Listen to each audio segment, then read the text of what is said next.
기도하겠습니다. 좋으신 하나님 감사합니다. 우리의 창조자이시며 우리 아버지 되심을 찬양합니다. 오늘 귀한 말씀을 통해서 창조주 하나님이 선포되기를 원합니다. 우리의 마음을 열어주시고 하나님 이 자리가 우리의 삶에 창조신앙이 회복되며 정말 아버지 하나님을 올바로 알아가는 귀한 시간이 될 수 있도록 은혜 내려 주시옵소서. 모든 시간들을 주님 앞에 올려드리며 존귀하신 예수 그리스도의 이름으로 기도드립니다. 아멘. 네, 감사합니다. 저는 인하대학교 조선해양공학과의 이경호 교수라고 합니다. 오늘 귀한 강의 자리에 불러주셔서 감사드리고 저는 오늘 제목을 보셔서 알겠지만은 선박공학자가 본 노아 방주 속 과학 이야기입니다. 저는 지금 인하대학교 조선해양공학과에 근무를 하고 있고요. 제가 인하대학에 온 것은 벌써 23년 정도가 흐른 것 같고 그 이전에는 대덕연구단지에 있는 선박연구소에서 제가 또 10여 년 근무를 했습니다. 제가 그 연구소에 있을 때 한국창조과학회로부터 노아 방주를 직접 만들어서 현대과학적으로 얼마나 안전한지를 실험하는 연구들을 저희 연구소에 프로젝트를 의뢰하셨습니다.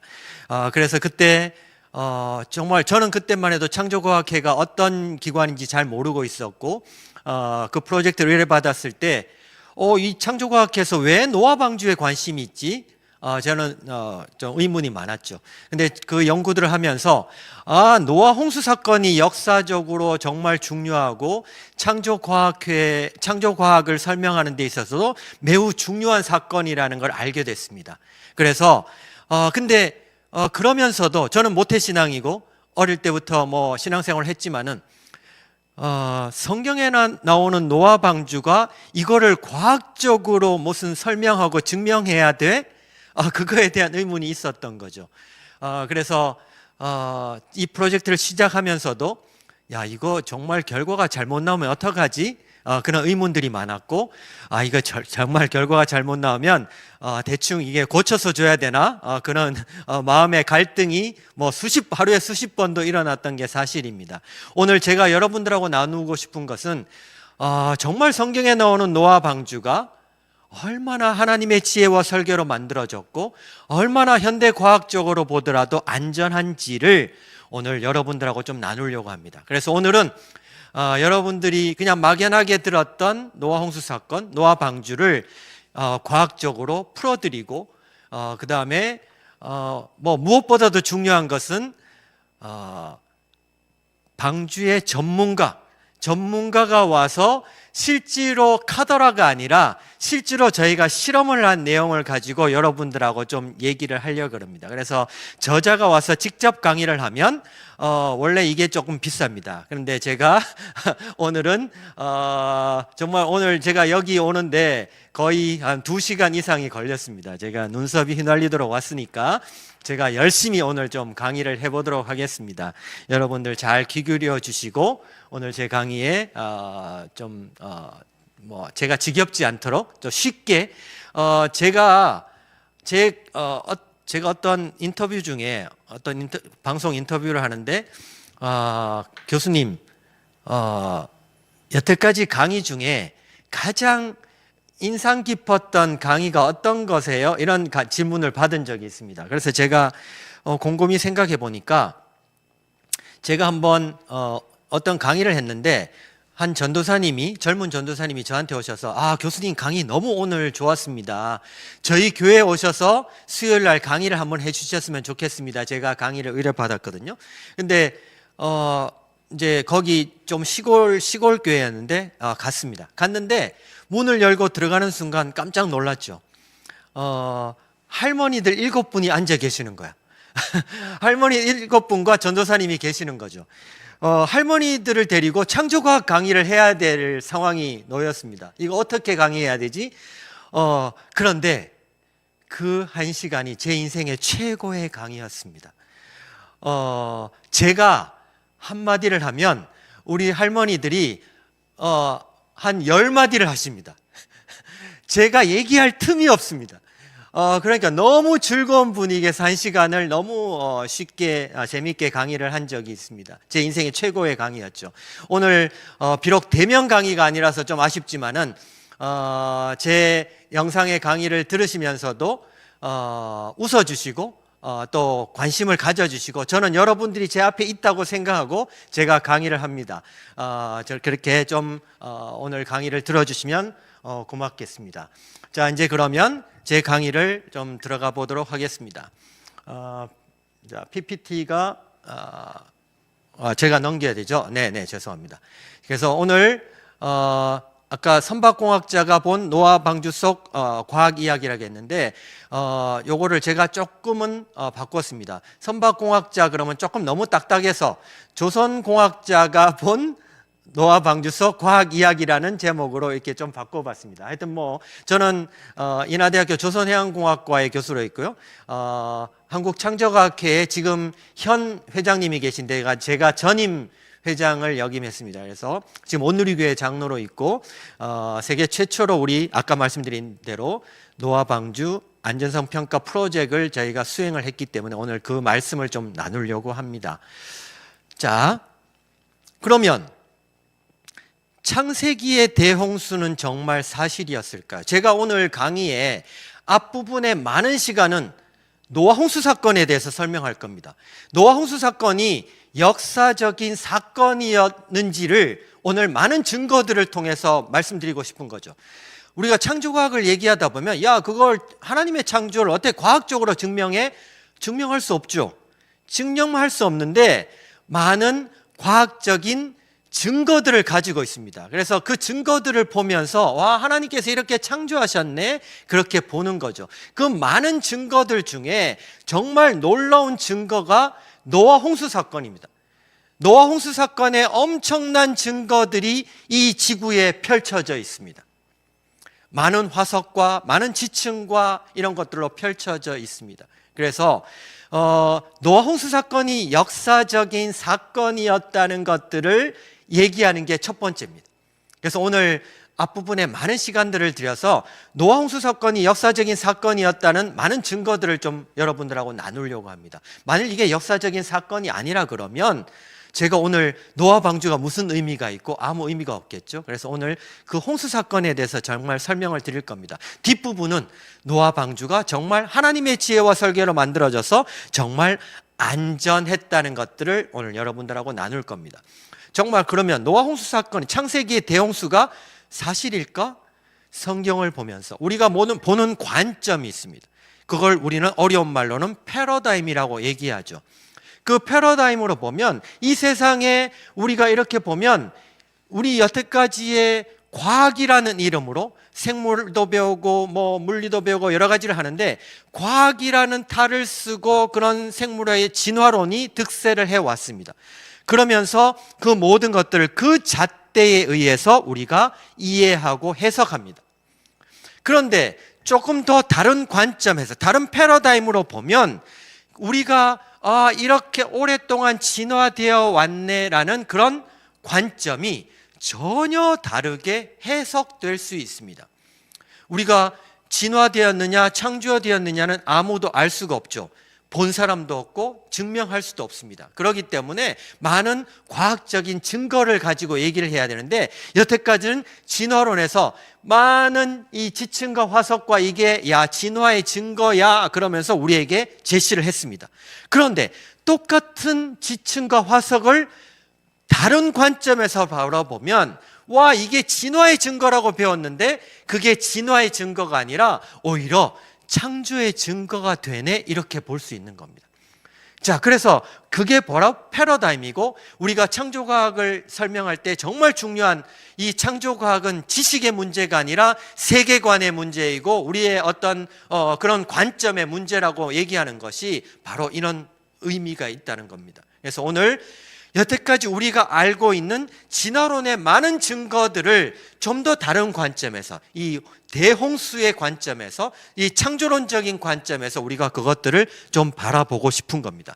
그래서 오늘 창조냐 진화냐, 이거 어떻게 알 수 있어요? 제가 예전에 안식년으로 미국에 있을 때 라디오에서 이제 이 프로그램을 되게 오랫동안 진행한 적이 있습니다. 거기에 주제가 뭔가 하면 가만히 들여다보면 알 수 있는 창조과학입니다. 무슨 말인가 하면 자, 우리가 진화론의 증거라고 우리가 배워왔는데 그것들을 가만히 들여다보면 이게 진화의 증거가 아니라 창조의 증거가 될 수 있다고 우리는 이해할 수 있다는 거죠. 오늘 그것의 중요한 노아 시대 대홍수 사건을 좀 살펴보고자 합니다. 자, 그러면 홍수 얘기는 이제 조금 더 구체적으로 들어가 보고자 합니다. 여러분 오늘 강의를 들으시면 오늘 저녁에 집에서 창세기 6장부터 9장까지를 한번 정독하셨으면 좋겠습니다. 정독해 보시면 오늘 제 강의가 머릿속에 쫙 이렇게 펼쳐지면서 야, 오늘 이경호 교수가 이런 강의를 했는데 이게 이런 의미였구나 하는 것들을 조금 더 이해하시게 될 거라고 생각합니다. 그러면 창세기 6장부터 9장까지의 노아 홍수 사건이 기록이 되어 있고요. 자, 그러면 홍수는 언제 일어났을까요? 자, 연대기로 이렇게 홍수에 대한 연대를 쭉 거슬러 올라가 보면 지금부터 약 4,500여 년 전 정도로 추정해 볼 수가 있습니다.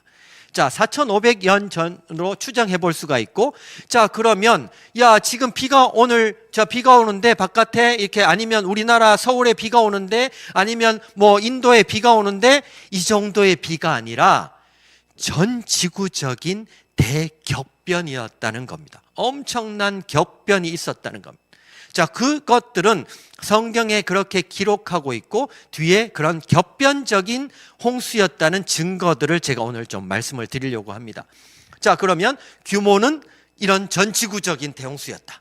다음에 결과론적으로 보면 뭔가 하면 노아의 가족 8명 아시죠? 노아와 노아의 아내와 아들이 몇 명인가요? 3명, 그 다음에 부인이 1명씩 해서 8명이 살아남았다 이렇게 되어 있습니다. 그 다음에 방주에 태운 동물들, 코로 숨쉬는 동물들, 암수 1쌍씩, 정결한 짐승은 암수 7씩 살아남았다 이렇게 되어 있습니다. 그죠? 자, 그게 성경에 기록된 팩트입니다. 팩트. 오늘 그 팩트의 기준해서 오늘 제 강의를 좀 얘기를 해볼까 합니다. 자, 그러면 저는요, 어릴 때부터, 저는 모태신앙을 얘기했죠. 저 어릴 때부터 질문이 아주 많은, 꿈 많은 소년이었습니다. 그런데 교회에서, 목사님, 전도사님 질문이 있어요. 이렇게 질문을 하면, 우리 목사님이나 전도사님이 저한테 항상 말씀하신 대답이 있습니다. 뭘까요? 네, 자식아 믿어. 그냥 믿으라는 겁니다. 왜 그냥 믿어야 돼요? 좀 알고 믿으면 좋겠는데 그냥 믿으라는 거였죠. 그래서 저는 그거에 대해서 되게 의문들이 많았고 좀 불만이 좀 많은 그런 소년으로 자라왔습니다. 그런데 제가 이성이 자라면서 점점 이제 이 성경을 읽고 또 과학을 알게 되면서 노아 시대 대홍수에 대한 의문들을 한번 정리를 해봤습니다. 내가 이런 질문들을 가지고 있었는데 다른 사람들은 어떻게 생각할까? 그런 질문들을 한번 오늘 정리를 해봤습니다. 첫 번째, 아까 말씀드렸지만 어떻게 전 세계적인 홍수가 가능했을까요? 자, 비가 오면 국지적으로 이렇게 서울만 비가 온다든지 아니면 뭐 우리나라만 비가 온다든지 가능한데 성경에 보면 전 지구적인 홍수가 있고 방주에 탄 사람들과 동물들만 살아남았다 이렇게 기록되어 있습니다. 과연 이게 가능했을까? 그죠? 그게 첫 번째 의문이었습니다. 자, 두 번째는 어떻게 8명이 살아남았는데 8명이 아들을 낳고 또 낳고 해서 아까 4,500여 년 동안 이 엄청난 지구의 인구들을 형성할 수 있었을까? 이것도 의문입니다. 그것도 한번 생각해 보셔야 돼요. 그 다음에 세 번째, 어떻게 모든 종류의 동물들을 방주로 모을 수 있었을까요? 뭐 타잔이 있어서 하면 올까요? 동물들이 종류대로 탔다 그랬거든요. 그 종류대로 방주에 동물들을 태워야 되는데 그 동물들이 어떻게 방주로 나오고 방주에 탈 수 있었을까? 이것도 의문입니다. 그 다음에 또 한 질문이 엄청난 수의 동물들이 방주에 탈 수 있었을까요? 이 세상에 동물들이 얼마나 많은데 그 동물들이 종류대로 정결한 짐승 암수 7씩 탔고 보통 암수 한 쌍씩 탔다 그랬는데 그 많은 동물들이 어떻게 방주에 탈 수 있었을까? 방주가 얼마나 크길래 이 동물들을 다 수용할 수 있었을까? 동물들도 태워야 되고 먹는 걸 또 실어야 되고, 그죠? 이게 어떻게 가능할까요? 자, 그래서 그게 또 의문입니다. 제가 생각난 김에 말씀드리고 싶은 것은 미국의 켄터키에 가면 이 노아 방주 전시관이 있습니다. 미국 AIG라는 Answer in Genesis라는 곳에서 만든 이 켄터키에 노아 방주 실제 크기로 만든 노아 방주 전시관이 있습니다. 여기 가보면요, 동물들도 그 층층이 이렇게 돼 있고 그 당시에 노아 방주가 어떻게 만들어졌고 한 것들을 실제로 볼 수 있습니다. 한번 혹시 미국에 가셔서 기회가 되시면 보시면 좋을 것 같아요. 방주가 엄청나게 큽니다. 앞에 서 보면요, 위압감이 들 정도로 큽니다. 그런데 그럼에도 불구하고 이 세상에 많은 동물들을 태울 수 있었을까? 그건 한번 생각해 보셔야 됩니다. 자, 그러면 홍수 기간이 성경에 보면 1년 10일 정도 됐거든요. 그 1년 10일 정도 기간 동안에 동물들을 먹여야 돼. 그죠? 동물들을 먹이면 뭐 하죠? 얘들이 싸요. 먹고 싸는 것을 8명의 가족이서 얼마나 잘 돌보고 케어할 수 있었을까? 이것도 의문입니다. 1년 10일 동안 그 속에서 동물들을 케어하려면 8명이서 아마 허리에 디스크 걸려서 다 힘들지도 모릅니다.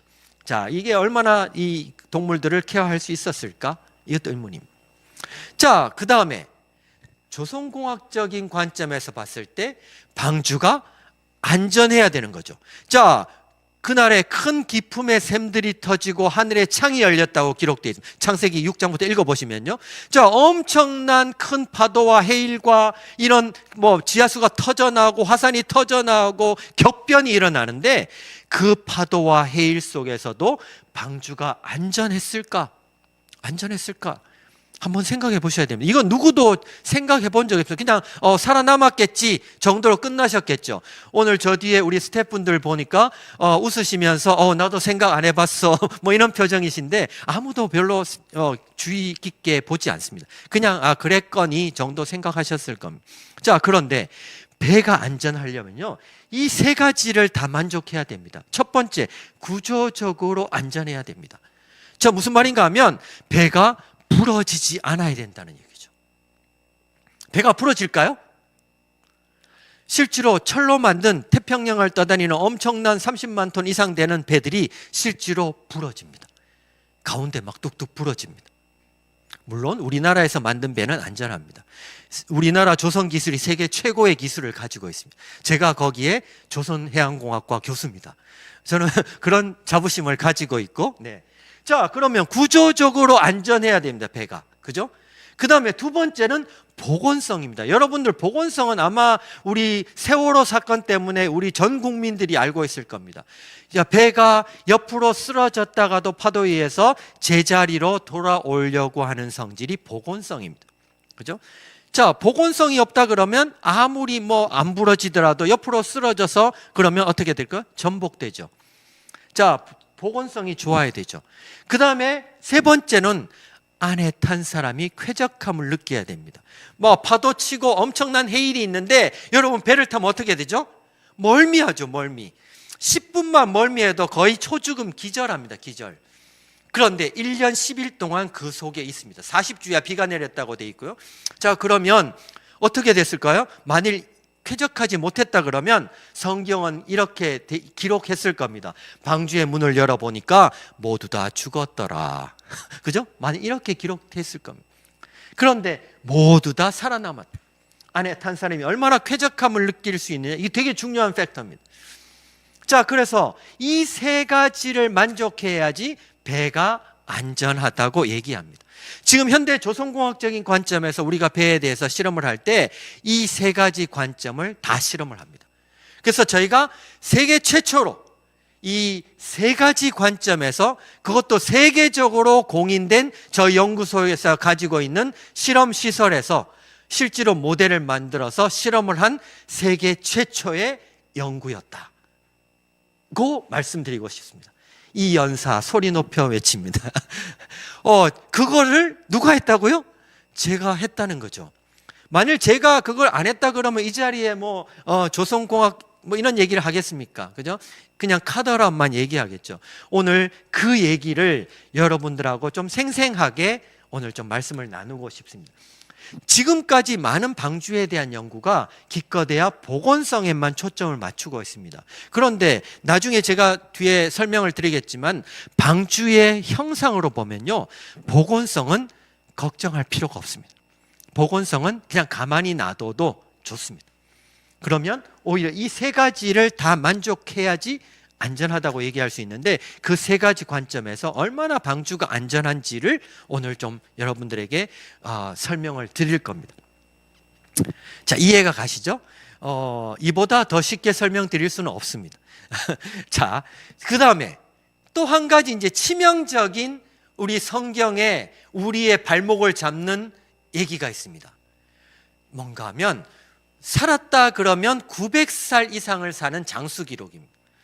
자, 우리 아이들이 엄마가 성경을 읽으라 그러니까 태초에 하나님이 천지를 창조하시니라, 그것부터 믿어지지 않습니다. 그죠? 이게 빅뱅인데?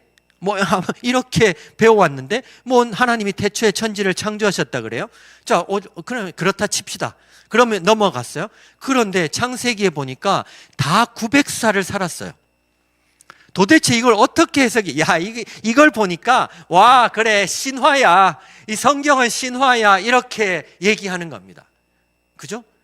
여기서부터 이제 우리 아이들 다 무너집니다.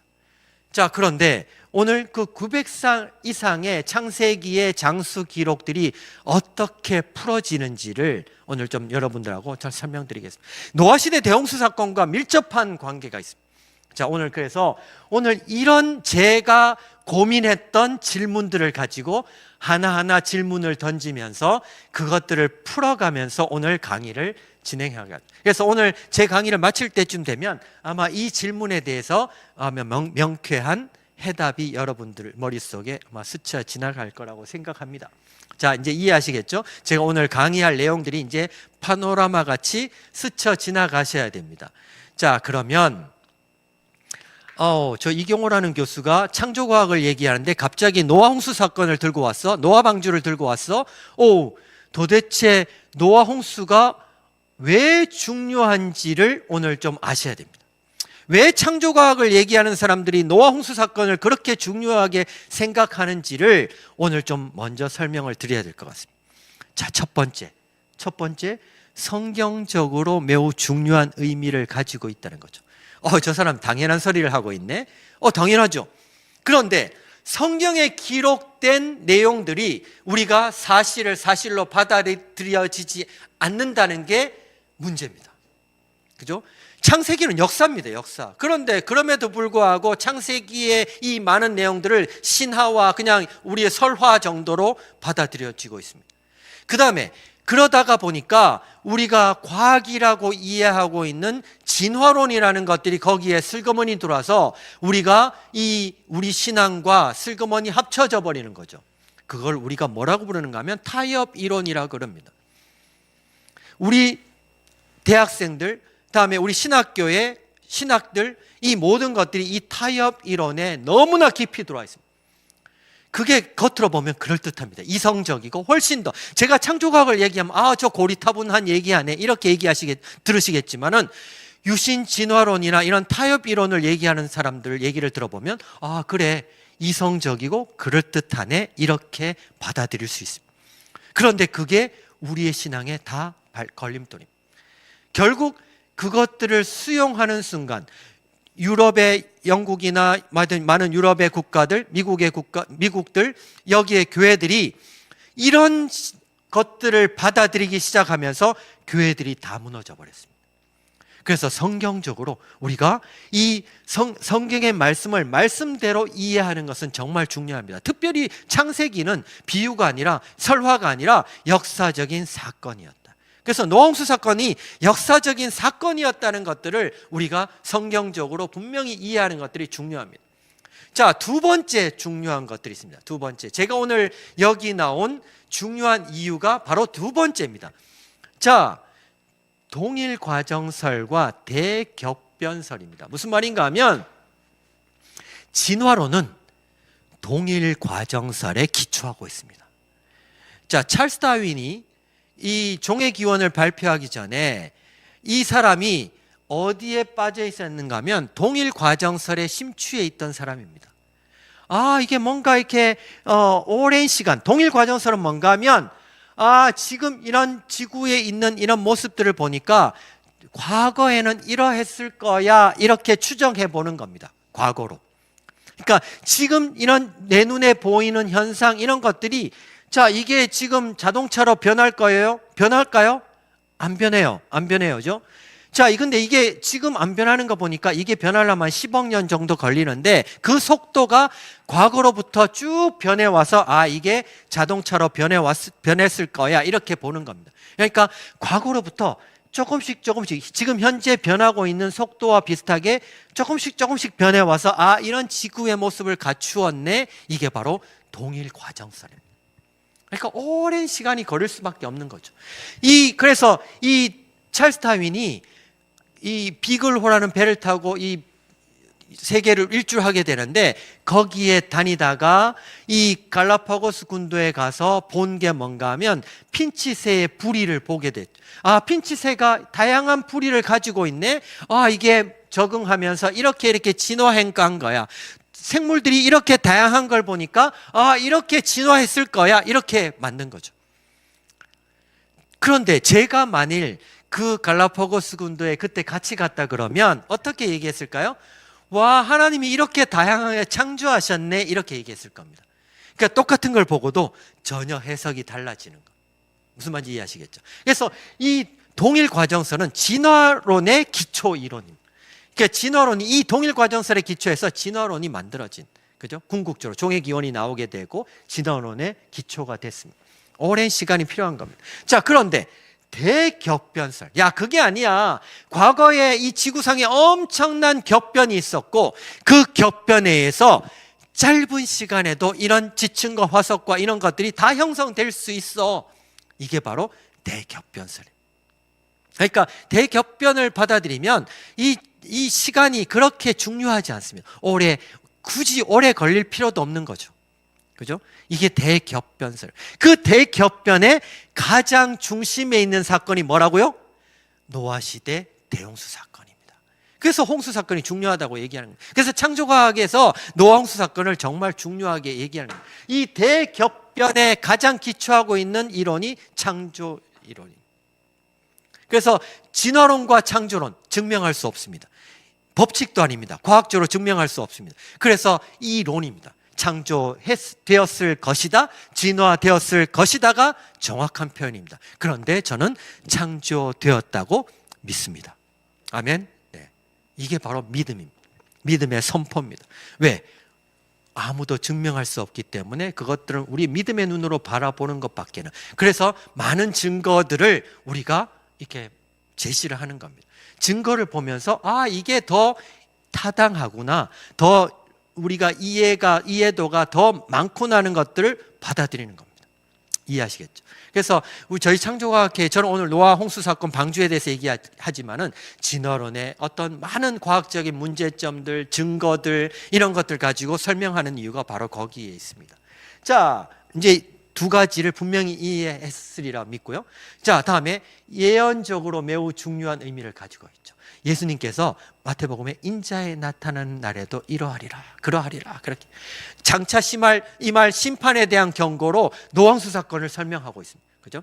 역사적인 사건이었다는 것들을 앞으로 임할 심판에 대한 경고로 노아홍수 사건을 설명하시는 거다, 이렇게 볼 수 있습니다. 그래서 이 세 가지 관점에서 노아홍수 사건은 정말 중요한 사건이다라는 것들을 오늘 좀 이해해 주시면 제 강의가 좀 더 이해되실 것이고, 그 중에 이 동일 과정설과 대격변설을 오늘 이해하시면 저 사람이 오늘 왜 와서 강의하는지 이해하실 거라고 믿습니다. 자, 이제 홍수 사건을 조금 더 구체적으로 한번 가봅시다. 창세기 6장부터 제가 정독하라 그랬는데, 자, 보시면 너무나 구체적으로 기록되어 있습니다. 그런데 재밌는 것은 이게 일부러 그렇게 쓴 건 아닌 것 같은데 너무나 아래 위가 대칭으로 되어 있습니다. 맨 위에 보면 홍수 심판이 있을 것이다 그랬고, 맨 끝에 앞으로 물로 심판이 없을 것이다. 그 다음 두 번째 보면 노아와 언약을 맺으시고, 다음에 사람과 생물과 언약을 맺으시고, 다음에 7일간 홍수를 기다리고 물이 줄었는지를 7일간 기다리고, 다음 40주야 비가 내리고 40일 지나서 새를 날려보내고, 그죠? 물이 40일 비가 내리고 40일 지나서 새를 날려보내고, 다음 물이 불어나고 물이 줄어들고, 천하의 높은 산이 물에 덮이고, 그 다음에 산봉우리가 물에서 드러나고, 150일간 물에 떠다니고 150일간 물이 줄어들고. 이렇게 너무나 구체적으로 기록되어 있고, 노아가 600세대 전에 몇 월 며칠에 어떻게 되고 7일을 기다리고 40주야 비가 내리고 150일 떠다니고, 노아가 몇 세대 전에 어떻게 되고, 이렇게 구체적으로 기록하고 있다는 거죠. 저는 성경을 읽으면서 어떤 생각을 했는가 하면, 성경에서 단일 사건으로 이렇게 길게 이렇게 구체적으로 기록된 사건이 거의 없습니다. 자, 그러면 하나님께서 왜 이렇게 이 노아 홍수 사건에 대해서 이렇게 구체적으로 기록하게 하셨을까? 저는 노아 홍수 사건이 역사적인 사건이었다는 것들을 분명히 말씀하시고 싶은 게 아닌가, 그런 생각을 합니다. 그죠? 노아 홍수 사건은 역사적인 사건이라는 것을 여러분 오늘 선포가 돼야지 오늘 제 강의를 들을 수 있습니다. 아멘? 네. 자, 오늘 그 말씀에 기초해서, 오늘 이 노아 홍수의 기록을 기초해서 제가 오늘 강의를 좀 더 이어나가 보겠습니다. 자, 오늘 오늘 제가 강의 중에 홍수 사건과 방주에 대해서 얘기한다 그랬는데, 노아 방주입니다. 노아 방주. 실제로 노아 방주를 우리가 예측해서 그려놓은 겁니다. 자, 그러면 얘가 우리 실제로 대면을 하면 제가 마이크를 들고 쫓아가서 우리 플로어에서 질문을 드릴 텐데, 뭐 아무도 안 계시니까 제가 우리 안 되니까 스태프분들한테라도 질문을 해야 될 것 같습니다. 자, 노아 방주라 그랬는데 방주가 뭘까요? 네? 배요. 배. 그러면 노아의 배 그러지 왜 방주라 그랬을까요?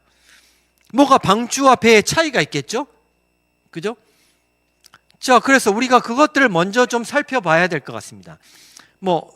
오늘 배라 그러셨는데 어디 가보면 조금 더 써요. 큰 배, 이렇게 얘기를 해요. 하여튼 좀 별의별 방이 있는 배, 여러 가지 얘기를 해요. 자, 그런데 방주와 배의 차이점을 오늘 여러분들이 분명히 좀 아셔야 됩니다. 배는 영어로 뭐죠? boat, ship 이렇게 얘기합니다. 자, 그런데 방주는 여기 뭐라고 쓰여 있죠?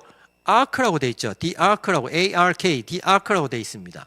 아크라고 돼 있는데, 아크라는 거를 영어 사전에 이렇게 찾아보면 어떻게 돼 있는가 하면, 네모 상자 모양의 부유체를 아크라고 얘기합니다.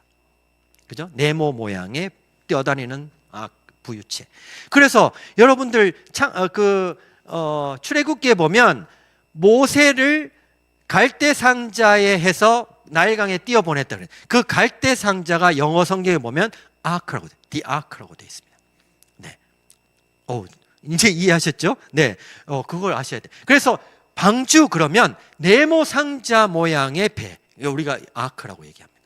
자, 그런데 그런 사전적인 의미 말고 조선공학적인 관점에서 배와 방주의 차이점이 두 가지가 있습니다.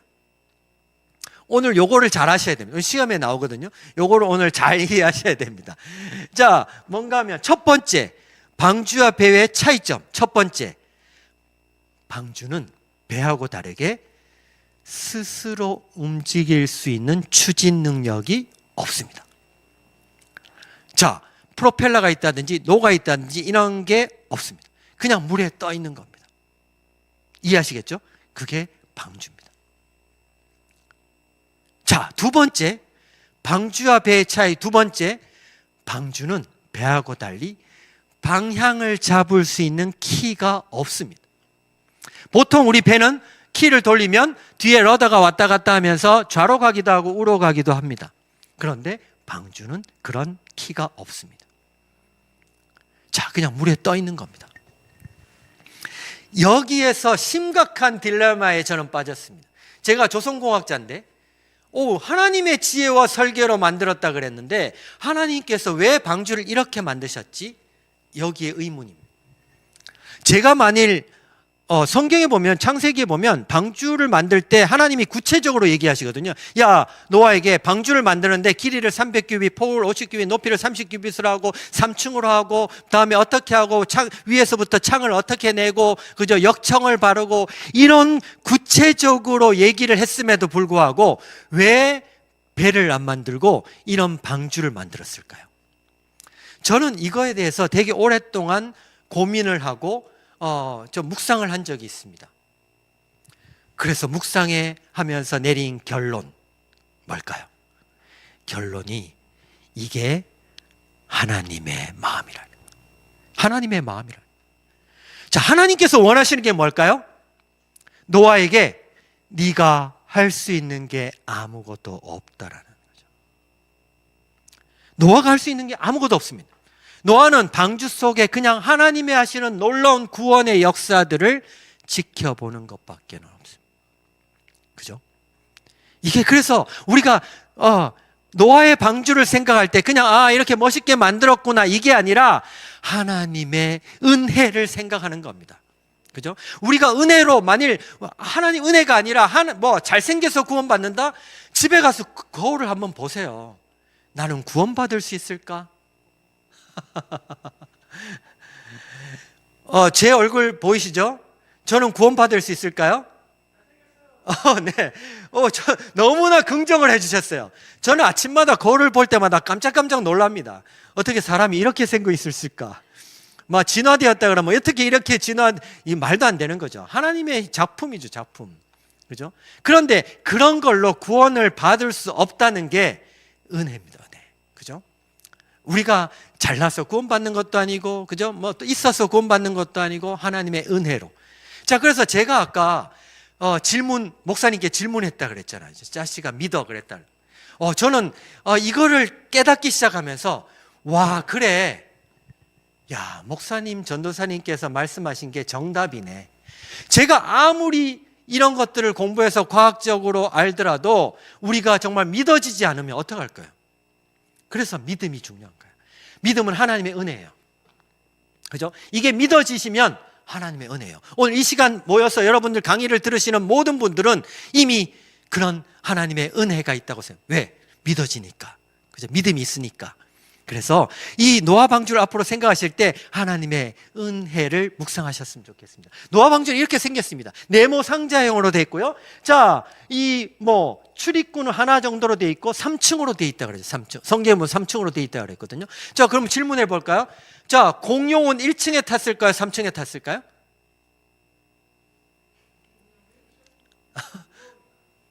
예, 정확하게 말씀하셨어요. 근데 어린이집에 가서 공룡 1층에 탔을까요? 3층에 탔을까요? 그러면 뭐라고 그러냐면 공룡은 안 탔어요 그래요. 왜? 공룡은 벌써 수십만 년 전에 멸종을 하고 오랜 시간 있다가 유인원부터 시작해서 진화되었거든요. 아이들은 그렇게 배워. 사람과 공룡이 공존했다는 것들을 상상할 수 없거든요. 그런데 공룡도 하나님의 작품. 아마 분명히 1층에 태웠을 거예요. 무거우니까죠. 무게 중심이 아래에 있어야지 아까 배의 안정성 중에 보건성이 좋아집니다. 그죠? 그래서 여러분 배를 타시면 내가 몸무게가 좀 나가 이러신 분들은 배를 타고 구경하신다고 배 위에 쪼르르 올라가면 위험하다 안 위험하다? 위험해요, 위험해. 그래서 다른 사람들을 위해서 배 아래서 조용히 쉬시는 게 좋다. 네. 야, 하여튼 농담이고, 하여튼 배의 무게가 아래에 있어야 안전합니다. 3층 구조로 되어 있다고 그래 있어요. 그 다음에 위에 저렇게 아래를 보시면 출입구가 하나 정도 있는 걸로 추정을 해볼 수 있습니다. 그죠? 그 다음에 위에 보면 창문을 내라 그랬거든요. 근데 창문이 저렇게 우리가 보통 이렇게 건물에 창문 있는 게 아니고요. 제가 이해하기로는 저 위에 창문이라는 것은 환기구 정도일 겁니다. 환기 시스템을 만드신 게 아닌가 그런 생각을 합니다. 이해하셨죠? 그래서 이런 방주는 이런 네모 상자 모양의 가지고 있고 3층 구조로 되어 있고 출입문 하나가 되어 있고 환기 시스템들을 갖추고 있는 것 같다 이렇게 볼 수 있습니다. 자, 그래서 아마 노아 방주에 또 역청을 발랐다는데 그거에 대해서 어떤 의미를 부여하는 사람이 있는데 그럴 필요 없습니다. 역청은 방수입니다. 방수. 그죠? 나무가 썩는 것을 방지하고 물이 스며들어오는 것을 방지하는 방수 역할을 했지 않았을까? 그런 추정을 해요. 하여튼 방주는 이제 방주의 의미들을 오늘 분명히 아셨을 거라고 믿습니다. 자, 이해하시고 넘어갔습니다. 자, 아까 질문 중에 방주가 얼마나 크길래 이 동물들이 다 탈 수 있어? 이거 아까 질문 있었죠? 자, 방주가 이 정도 큽니다. 방주가 얼마나 큰가 하면 이 연한 노란색 축구 경기장이 상암 월드컵 축구 경기장이고요. 여기에 진한 노란색으로 엎어놓은 게 방주의 크기입니다. 그 축구장보다 훨씬 더 길죠. 자, 이 방주의 크기가 300규빗, 길이가 300규빗, 폭이 50규빗, 높이가 30규빗이라고 되어 있거든요. 자, 규빗이 뭘까요? 규빗? 규빗은 길이의 단위인데 사람 손끝에서 팔꿈치까지 길이를 1규빗이라고 얘기합니다. 그 당시에 그 근동 지방에서 이 지역마다 규빗의 단위가 조금씩은 다릅니다. 그래서 어떤 데는 조금 더 크기도 하고 어떤 데는 조금 적기도 하고, 그런데 한 44.5cm, 45cm 내외 정도로 우리가 환산을 해보면 방주의 크기가 길이가 135m, 폭이 22.5m, 높이가 13.5m 정도 됩니다. 자, 나무는 고페르 나무로 만들었다고 돼 있고요. 3층 구조로 돼 있다고 돼 있고, 지금 배의 배수량 규모로 보면 2만 1,000톤급 정도 된다 그럽니다. 근데 이 중에 아마 반응이, 오늘 저 뒤에 우리 스태프분들도 반응이 좀 반반이셨어요. 어떤 분들은 약간 제가 표정을 보니까 에게 2만 1,000톤 이런 분이 있고, 우와 그런 분이 계셨어요.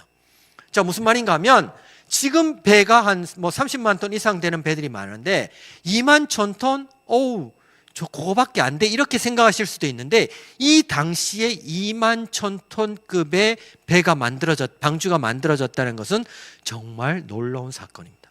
그 당시에 조선 기술로 이런 방주를 만들 수 있었을까? 그거에 대한 의문들이 있습니다. 그죠? 아마 고대 문헌들을 보면 이 당시에 만들어졌던 배의 크기가 한 65m 정도의 기록들은 있습니다.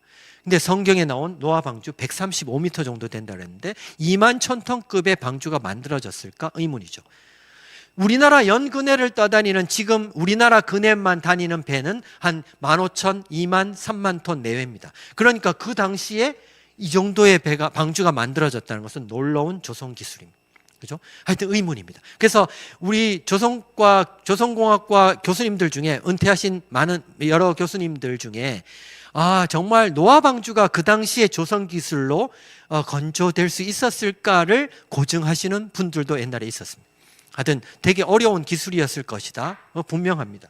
자, 그래서 방주는 하여튼 이 정도는 크다 정도, 지금 현대 우리 조선공학적인 관점으로 보더라도 꽤 큰 방주였을 것이다 추정해 볼 수가 있습니다. 자, 그러면 아까 질문 중에 그 동물 다 탈 수 있었을까? 이 세상에 동물들이 얼마나 많은데 그 동물들이 어떻게 탈 수 있었을까요? 그래서 어떤 할 일 없는 생물학자가 계산을 해봤어요. 계산을 했는데, 야, 코로 숨 쉬는 애들 중에 방주에 타야 애들을 한번 따져보자. 그 중에 포유류라는 것은 잘 아시듯이 새끼를 낳는 동물들 맞죠? 그죠? 뭐 개도 있고 뭐 코끼리도 있고 뭐 이런. 자, 그다음에 조류, 새 같은 애들, 조류.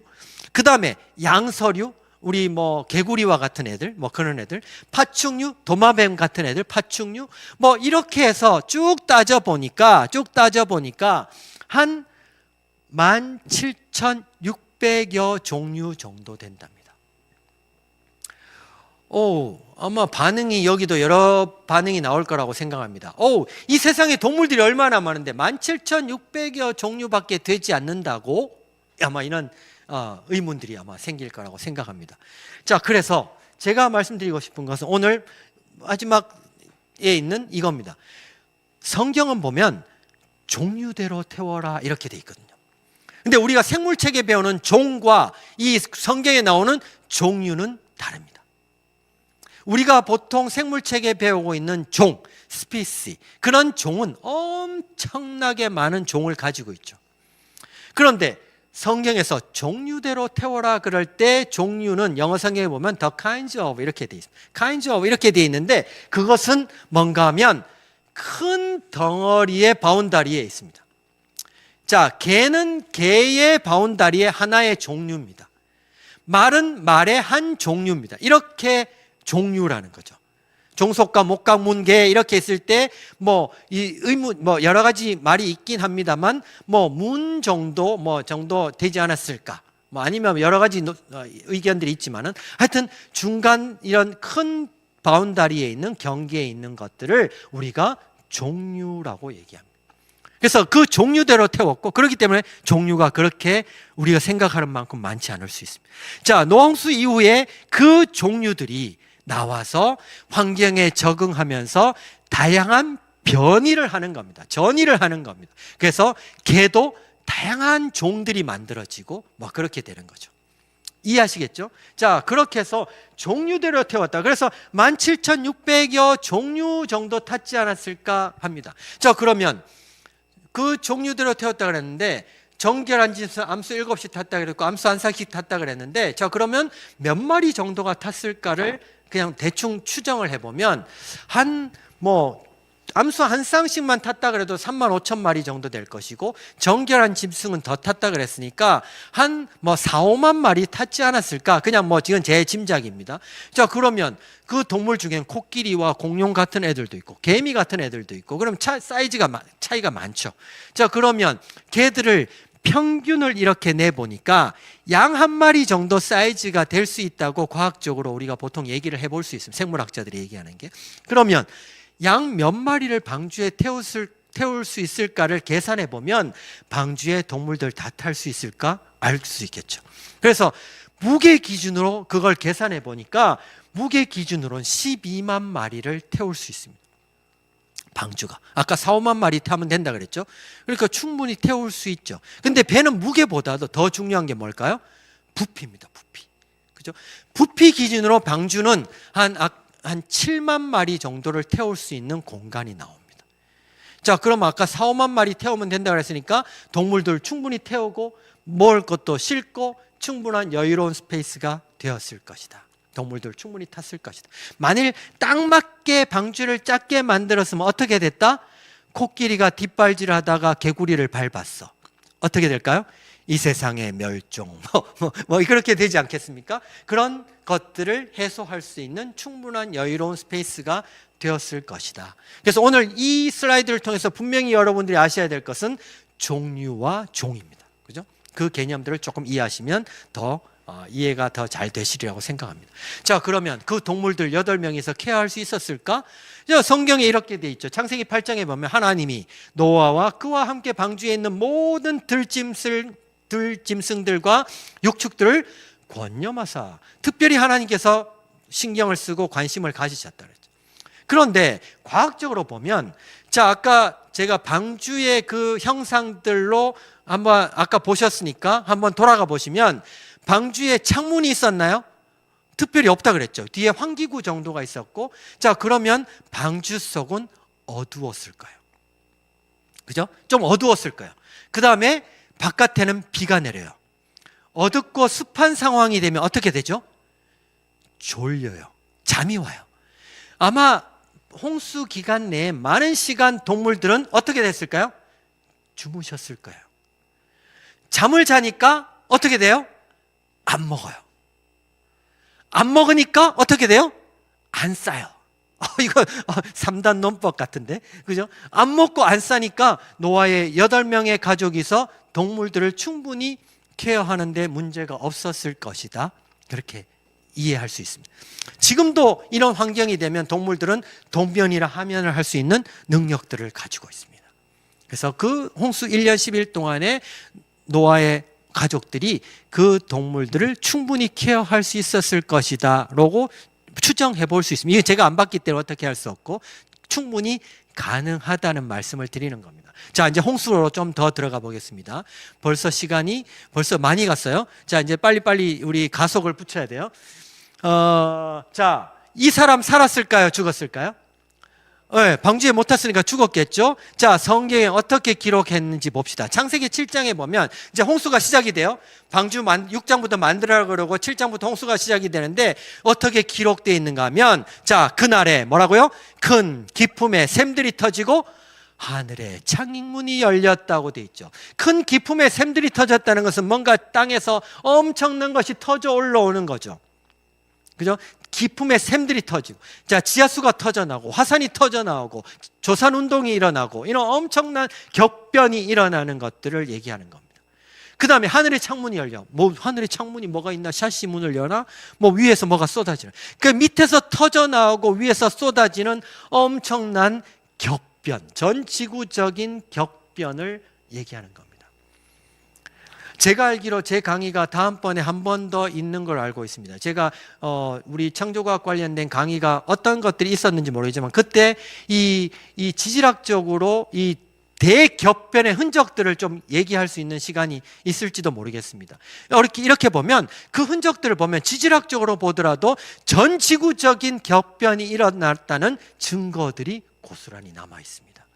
자, 그래서 이 홍수가 단순히 국지적인 비가 아니라 이 전 지구적인 홍수, 전 지구적인 격변이 일어났다는 것들을 성경은 기록하고 있다. 이렇게 기록되어 있죠.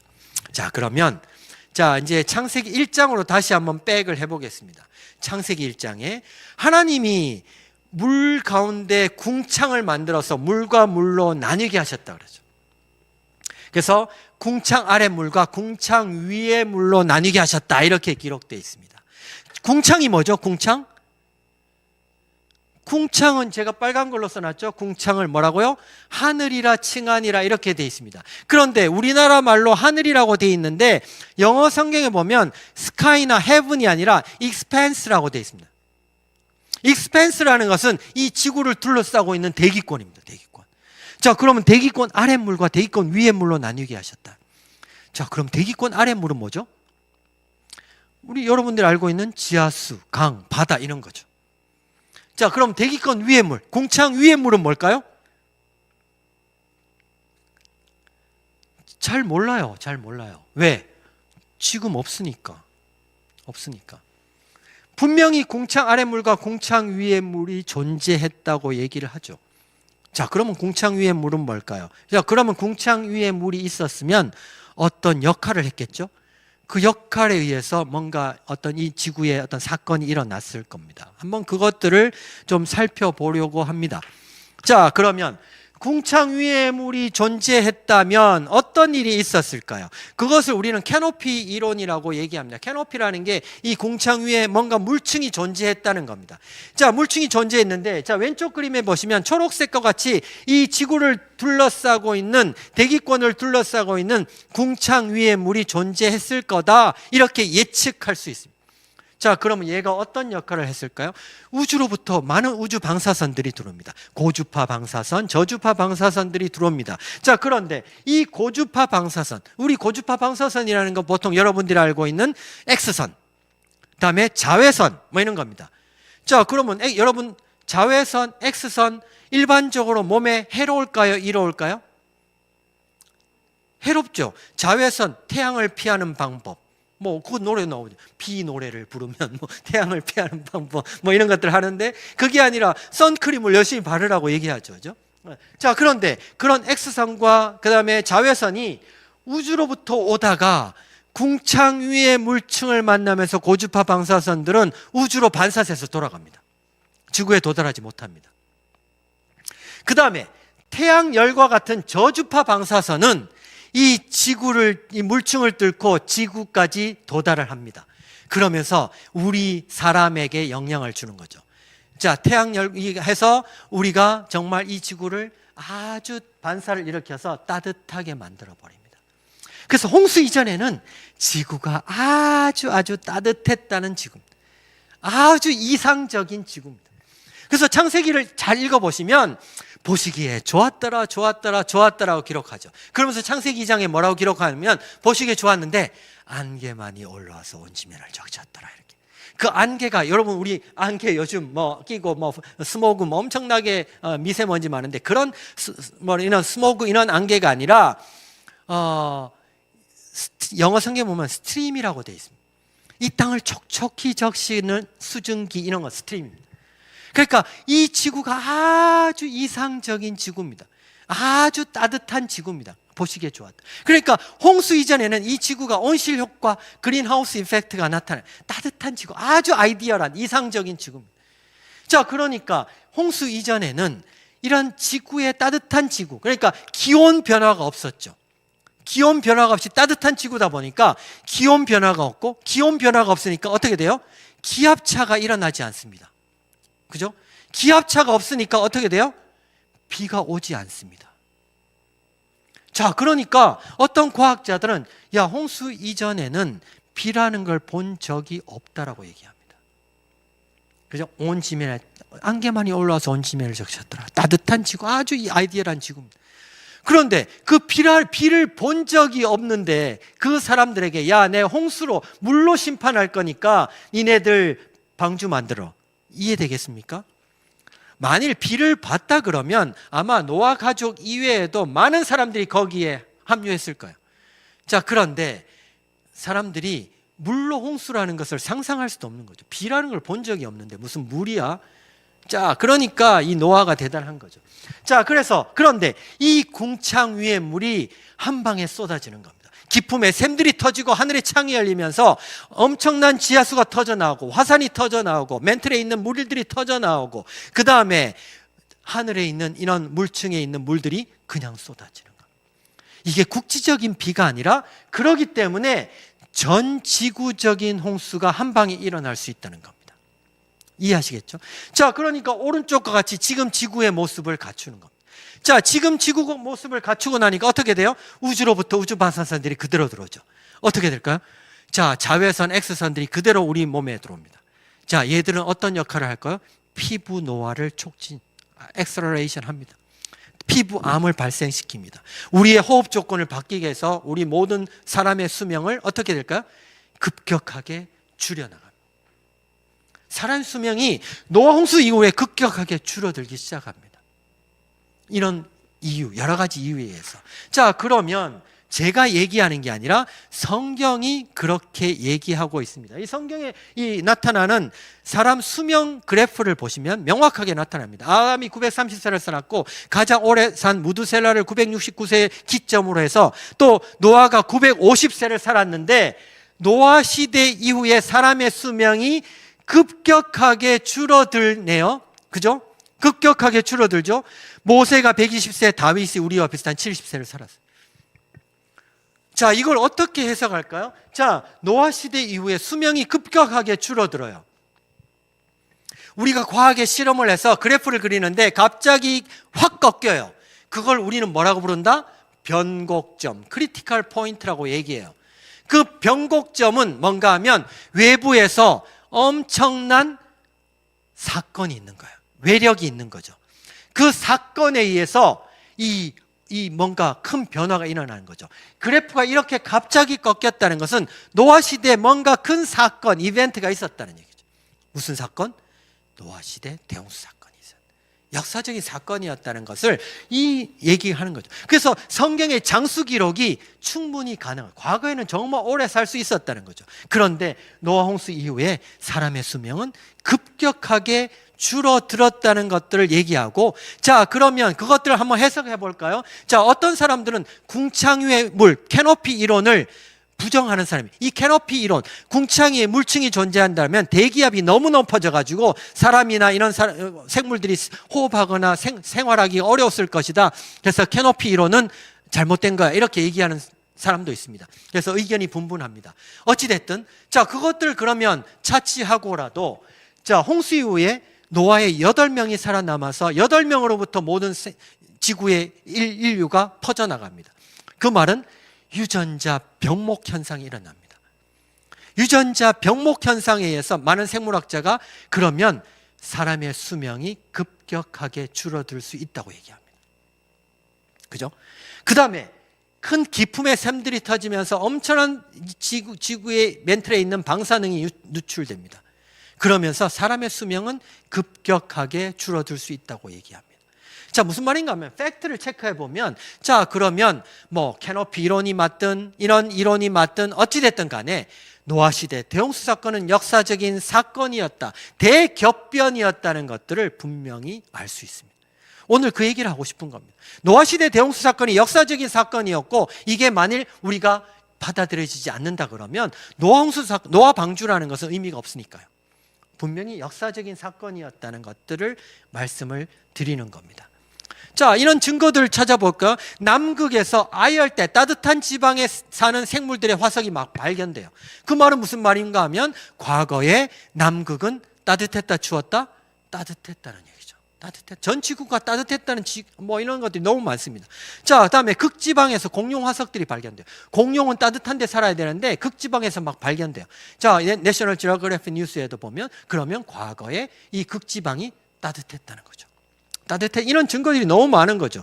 그 다음에 지금 얼음으로 덮여 있는 그린란드, 지금 뭐 우리 요즘 전 세계적으로 화두가 되고 있는 그 그린란드 섬도 보면 땅 3km 이상 파보면 기반함에 초록색 잎을 지닌 이런 잔해들이 발견되더라. 무슨 말인가 하면 과거에는 이 북극 지방에 있는 그린란드도 따뜻했다는 거죠. 이런 증거들이 너무 전 세계적으로 발견되고 있습니다. 온 전 지구가 따뜻했다는 증거들이 많다. 자, 그런데 과거에는 따뜻했는데 홍수 이후에 급격하게 이 지구의 환경이 바뀌어 나갑니다. 궁창에 물층도 없어지고 아까 말한 그런 환경들이 변하다 보니까 급격하게 극지방도 생겨나고 기온차가 생겨나죠. 기온차가 생겨나니까 기압차가 생겨나고, 기압차가 생겨나니까 바람도 불고 비가 내리는 겁니다. 그죠? 그러면서 여러분, 홍수 이후에 하나님께서 우리에게 증표로 주신 게 뭐죠? 무지개죠, 무지개. 무지개를 과거엔 본 적이 없거든요. 무지개라는 것은 비가 오고 난 다음에 이렇게 나타나는 거죠. 그러니까 우리의 증표로 볼 때, 과거에는 그런 게 없었죠. 자, 그런데 보시면 창세기 8장은, 자, 제가 잘 읽어보라 그래요. 6장부터. 8장은 홍수 이후입니다. 홍수 이후에 뭐라고 기록되어 있는가 하면, 추위와 더위와 여름과 겨울이 쉬지 않을 것이다. 과거에는 보시기에 좋았더라, 따뜻했다 이렇게 얘기했는데, 홍수 이후에는 추위와 더위와 겨울과 여름이 쉬지 않을 것이다. 홍수 이후에 기후가 급격하게 바뀌는 것들을 분명히 말씀하시고 있다.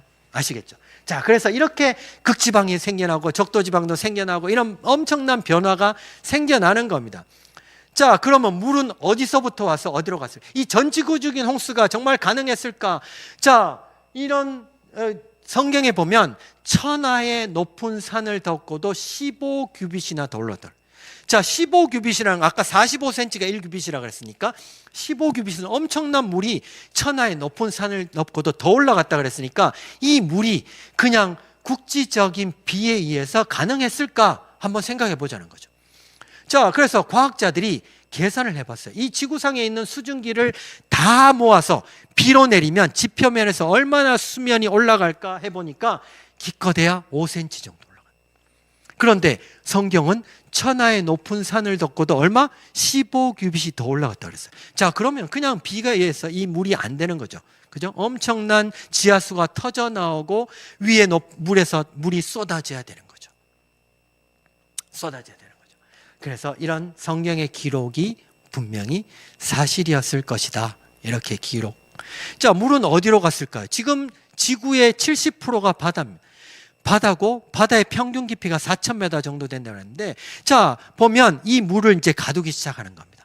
자, 이 엄청난 물이 이제 유입이 됐는데 이 물이 홍수 이후에 성경에 보면 산은 올라가고 골은 깊어지고, 시편에도 그렇게 기록되어 있죠. 조산 운동이 일어나면서 산들이 올라가고 골은 깊어지면서 물을 가두기 시작하는 겁니다. 그 다음에 바람이 불면서 물을 증발시키죠. 아까 바람이 불기 시작했다고 그랬으니까 바람이 불고, 그 다음에 극지방이 생겨나니까 빙하가 생겨나는 거예요. 빙하가 생겨나면서 얼음을 만들면서 물을 응집시키는 겁니다. 그러면서 이 지구상의 물들을 모으고 해서 이 지구상의 물들이 다 가두어졌다. 이렇게 충분히 설명할 수가 있다는 것들을 좀 설명을 드려요. 이게 창세기 8장, 다음에 시편, 이런 것들이 구체적으로 기록되어 있습니다. 시편, 우리 전도서 이런 데 보면 이런 것들이 우리 너무너무 잘 나와 있습니다. 자, 그러면 아까 질문 중에 어떻게 동물들을 한 곳에 모을 수 있었을까 질문이 있었죠. 자, 그 질문들을 보면 과거에는 지구가 따뜻했다 그랬죠. 따뜻했고, 그 다음에 여러분 오늘 집에 있는 지구본을 세계 지도를 한번 보시면 대륙이 이렇게 다 떨어져 있는데 이 대륙을 쭉 모아서 퍼즐같이 맞춰보면요, 하나의 땅덩어리로 딱 맞아떨어집니다. 이 퍼즐같이 맞아떨어집니다. 그래서 이 대륙 이동설은 판구조론이라 그러는데, 이 판구조론은 우리 창조과학을 얘기하는 사람이나 진화론을 얘기하는 사람이나 똑같이 판구조론을 얘기합니다. 옛날 하나의 땅덩어리였다는 것은 변화가 없습니다.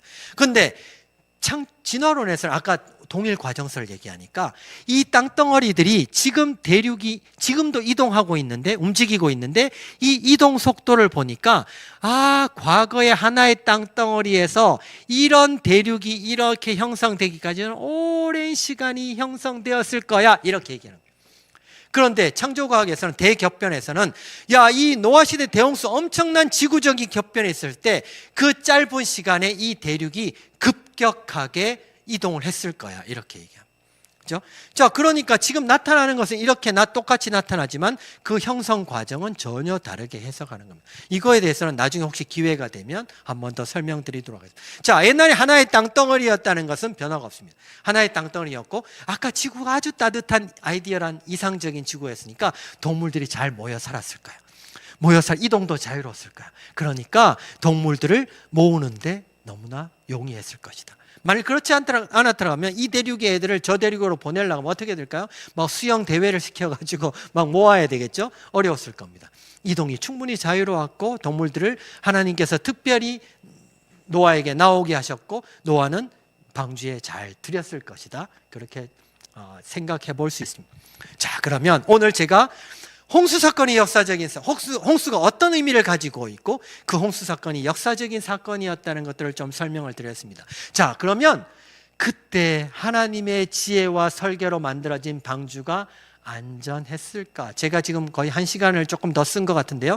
제가 앞으로 한 20분 정도 내에 이 방주에 대한 얘기들을 할까 합니다. 이거는 제가 여태까지 강의해 본 결과 길게 하면 할수록 이해를 못 하더라고요. 그래서 컴팩트하게 제가 설명을 좀 하겠습니다. 방주가 안전했을까? 제가 아까도 말씀드렸듯이 제가 연구소에 있을 때 그 당시의 이름은 한국해사기술연구소입니다. 해사기술연구소고 지금은 선박해양 플랜트 연구소입니다. 그런데 우리는 보통 선박연구소라고 부르죠. 그때가 언젠가 하면 되게 오래전 얘기입니다. 우리나라에 처음으로 과학 엑스포가 대전에서 열렸습니다. 혹시 우리 스태프분들은 아실는지 모르겠는데, 이걸 아신다 그러면 이제 조금 연배가 있으신 분들이고, 모르신다 그러면 그냥 그랬을 것이다, 카더라로 이해하시면 좋을 것 같습니다.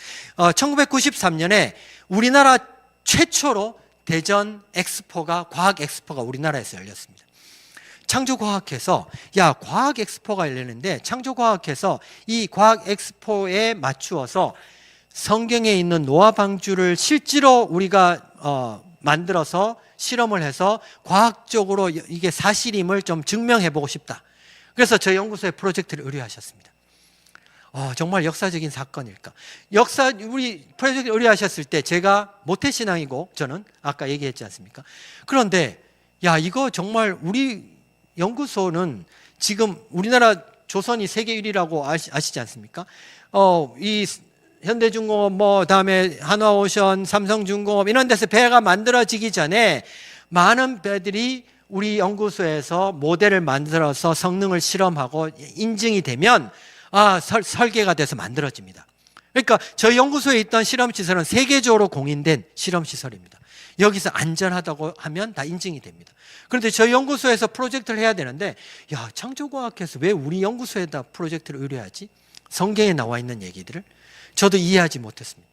그러면서 제 마음속에 이거는 그냥 성경으로 믿으면 되는데 이걸 꼭 과학적으로 증명해야 되나? 잘못 나오면 어떡하지?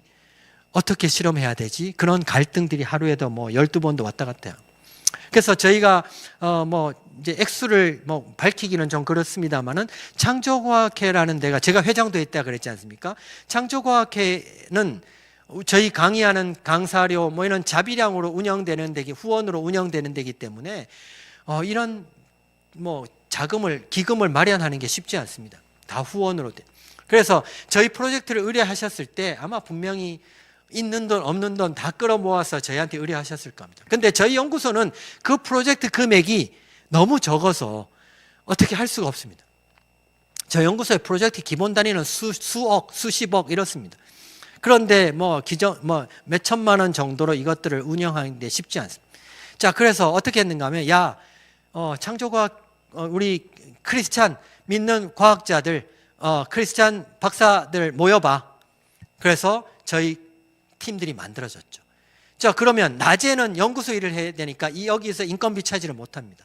자, 어떻게 해야 돼? 저녁에 남아서 하는 거야. 저녁에 남아서 이 프로젝트를 하는 거죠. 자, 그 다음에 이 모델을 하나 만드는데 한 3천만 원이 듭니다. 자, 모델을 저희가 몇 척 만들면 3척 정도를 만들어서 실험을 했습니다. 이 액면가로 견적이 안 나오는 거죠. 자, 그러면 실험하는 수조에 계신 기능직에 계신 크리스찬 분들이 그러면 재료비만 줘. 우리가 밤에 남아서 만들게. 그리고 실험할게. 이렇게 된 거죠. 참 이 노화 방주에 대한 연구는 이렇게 시작이 됐습니다. 그래서 역사는 밤에 이루어진다. 밤에 저희가 연구를 하면서 이 엄청난 역사가 이루어진 겁니다. 오늘 그 얘기들을 여러분들하고 좀 실제로 나누어 볼까 합니다. 자, 그래서 제가 오늘 이 얘기들을 하나하나 좀 풀어가면서 얘기를 해볼까 합니다. 자, 배가 안전하려면 아까 이 3가지를 다 만족해야 된다고 얘기했죠. 자, 구조적으로 안전해야 된다고 얘기했습니다. 자, 구조적으로 안전하려면 배가 쉽게 얘기하면 부러지지 않아야 된다는 얘기인데, 자, 아까 제가 태평양을 떠다니는 철로 만든 배도 부러진다 그랬죠. 부러진다 그랬습니다. 제가 굵은 철사를 우리 간사님께 드리고 이 굵은 철사를 부러뜨려 보세요. 아무 도구를 들이지 않고 부러뜨려 보세요. 그러면 어떻게 하실 거예요? 철사를 부러뜨려야 돼. 아무 도구 없이. 이렇게 하실까요? 어떻게? 감어? 감는다고 잘 안 될걸요? 비슷하긴 한데 네네네. 이렇게 했을 거예요. 이렇게 하면 부러져요. 왜 부러질까요? 피곤해서 부러지는 거예요. 피곤해서. 그래서 우리가 그걸 뭐라고 부르는가 하면 피로 파괴라고 부릅니다. fatigue라고 부릅니다. 그죠? fatigue. 피로 파괴. 자, 배가 왜 부러지는지를 제가 오늘 좀 쉽게 설명을 드려볼게요. 아까 부러진다 그랬죠? 자, 제 팔뚝을 오늘 방주라고 한번 생각해 봅시다. 이해하시겠죠? 자, 여기에 파도가 와요. 파도가 이렇게 양쪽 끝에 높이 오고 가운데가 이렇게 낮게 왔어요. 이해하시겠죠? 무슨 말인지? 양쪽 끝에가 이렇게 높이 오고 가운데가 낮게 왔어요.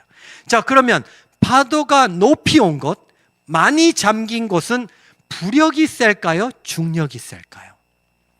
부력은 뭔지 아시죠? 부력은 이 물이 이 배를 밀어 올리는 힘을 부력이라 그럽니다. 다음 중력은 배의 중량이 지구가 아래로 당기는 힘이죠. 이게 중력입니다.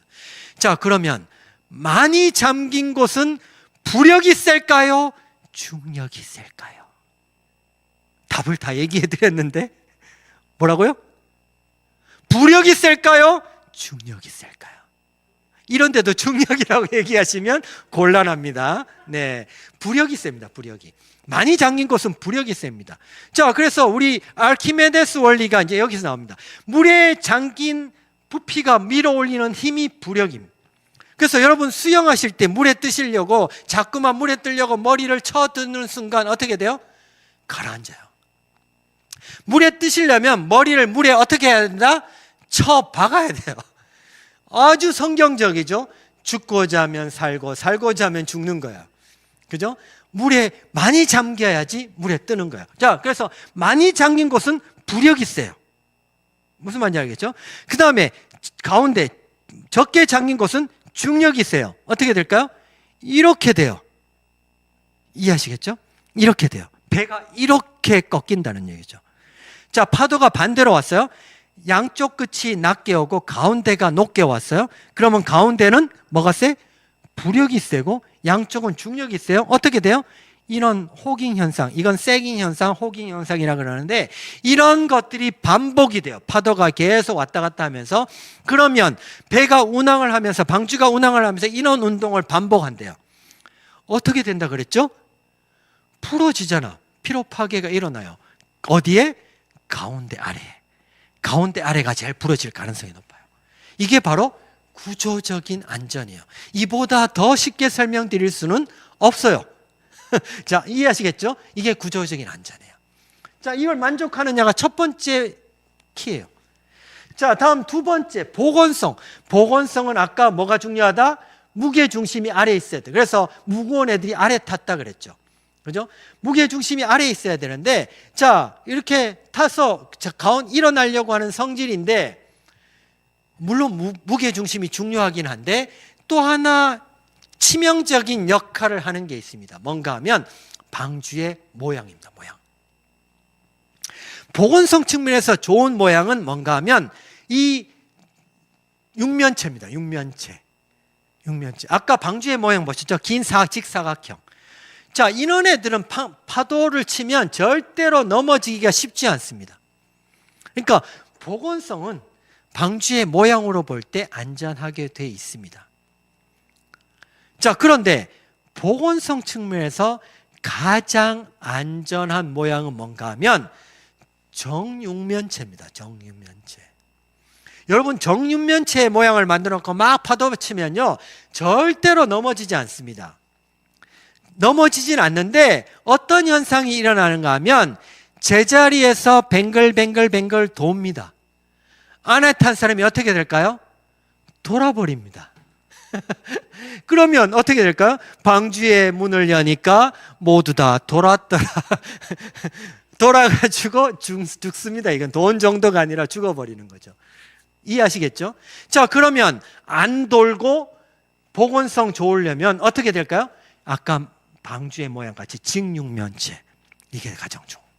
근데 이런 방주의 모양으로 보면 보건성은 좋게 되어 있습니다. 그런데 지금까지 많은 연구들이 보건성만 가지고 얘기하더라는 거죠. 그죠? 이건 안전한데 이 세 가지를 다 만족해야 됩니다. 또 하나가 중요한 게 뭔가 하면 안에 탄 사람이 쾌적함을 느끼느냐. 자, 쾌적함을 느끼지 않으면 아무 소용이 없습니다. 안 부러지고 아무리 보건성 좋아도 방주의 문을 열어보니까 모두 다 죽었더라 이렇게 기록되면 꽝이지 않습니까? 말짱 꽝이에요. 안에 탄 사람이 쾌적함을 느껴야 되는 거죠. 그죠? 자, 그래서 이 안에 탄 사람이 얼마나 쾌적함을 느끼느냐가 내항 성능입니다. 요거에 대해서는 제가 결과를 가지고 좀 설명을 드리겠습니다. 자, 그래서 오늘 이 세 가지 관점에서 세계적으로 공인된 연구 실험 시설에서 연구를 한 세계 최초의 연구를 누가 했다고요? 제가 했다고요. 그 얘기를 여러분들하고 오늘 얘기를 하는 겁니다, 지금. 자, 그래서 전혀 다른 모양으로 실험을 해서 할 수는 없습니다. 비교할 수 없습니다. 아까 2만 1000톤, 2만 1000톤이라는 기준에 의해서 상대 평가를 하는 겁니다. 지금도 우리가 그렇게 하거든요, 배에 대해서. 자, 그래서 맨 위에 있는 게 방주의 모형입니다. 자, 그러면 2만 1000톤 기준에서 길이를 고정을 해버리고 폭과 높이를 바꾸어 보고요. 그 다음에 폭을 고정하고 길이와 높이를 바꾸어 보고, 그 다음에 높이를 고정하고 길이와 폭을 바꾸어 보는 겁니다. 바꾸어 보니까 이렇게 해서 13척을 가지고 비교 상대 평가를 하는 거죠. 해보니까, 자, 아까 구조적인 안전 측면에서 부러지느냐 안 부러지느냐를 가지고 해보니까, 자, 오른쪽에 결과가 나왔어요. 자, 이거는 지금 현대과학적으로도 우리가 FEM 구조 해석을 합니다. 컴퓨터에서 해석을 하거든요. 하중 조건을 집어넣어서. 요건 방주의 반토막입니다. 왜? 앞뒤 대칭이라고 우리 보통 보기 때문에 방주의 반토막입니다. 자, 여기 오른쪽에 있는 것 같이 빨간 게 나오면 여기에 응력이 많이 집중돼서 부러질 가능성이 많다는 얘기고요. 파란 게 나오면 안전하다는 얘기거든요. 자, 그런데 결과를 보시면 빨간 게 있나요, 없나요? 잘 없어요. 그죠? 요 기껏해야 요 가운데 아래에 노란 거 정도가 있습니다. 지금 무슨 말인가 하면 아까 가운데 아래가 제일 위험하다 그랬는데 응력이 많이 집중되긴 하는데 부러질 가능성이 있다 없다? 없다는 얘기죠. 방주는 구조적으로 보면 안전하게 설계되어 있더라. 이게 우리가 과학적으로 우리가 해석할 수가 있습니다. 저희가 실험했던 수조입니다. 이게 세계적으로 공인된 실험시설이고 길이가 200m, 폭이 16m, 깊이가 7m 정도 되고 양쪽에 기찻길 같이 레일이 돼 있고요. 그 위에 전차가 왔다 갔다 하면서 그 밑에 모델을 달아가지고 센서에 의해서 파도 치는 장치, 여기 파도 일으키는 장치가 있습니다. 이 파도가 지금 실제 스케일로 보면 한 45m, 50m 정도 되는 파도까지 일으킬 수 있는 스케일입니다. 이런 실험 시설에서 실험이 됐다는 거죠. 자, 실제로 실험한 모델이고요. 오른쪽 게 저희가 50분의 1 스케일로 만든 지금 한국창조과학 전시관에 실제로 실험했던 모델입니다. 전시가 되어 있습니다. 왼쪽의 그림이 실제로 모델 테스트를 파도를 일으키면서 실험하는 장면입니다. 실험하는 장면. 이렇게 저희가 실험을 했습니다. 실험 결과를 보시면 아까 보건성은 지금 현대 기준으로 배의 안전을 책임지고 있는 성급협회라는 데 있는데 그 성급협회의 기준을 다 상회합니다. 왜 그런가 하면 아까 네모 상자 모양의 배는 보건성 좋다 그랬죠. 그래서 이거는 일단 빼봅시다. 아까 세 가지 관점 중에 이 보건성 빼고 구조적으로 안전하냐, 그 안에 탄 사람이 쾌적함을 느끼냐를 가지고 두 가지만 가지고 비교를 해보니까 13척 중에 방주가 2등이었어요. 2등. 아깝지 않습니까? 1등이면 좋겠는데 2등이었어요. 그래서 저희가 보니까 보건성도 되게 중요한데 이 세 가지를 다 합쳐보니까 여기에 1등이라고 나와 있는 방주의 모양이 보건성 측면에서 13척 중에 가장 안 좋은 13등이었어요. 이해하시겠죠? 13등이었어요. 자, 그러면 배가 안전하려고 그러면 이 세 가지를 다 만족해야 된다 그랬는데 그 세 가지 관점에서 보면 방주가 가장 우수한 모양이 되더라는 거죠. 제가 지금은 여러분들하고 이렇게 얘기하고 있지만 제가 이 팔을 좀 까서 보여드리고 싶은데 지금도 제 몸에는 약간의 소름이 돋았어요. 근데 그 당시에 저희가 이 연구 결과들을 받아들이면서 정말 소름이 끼치죠.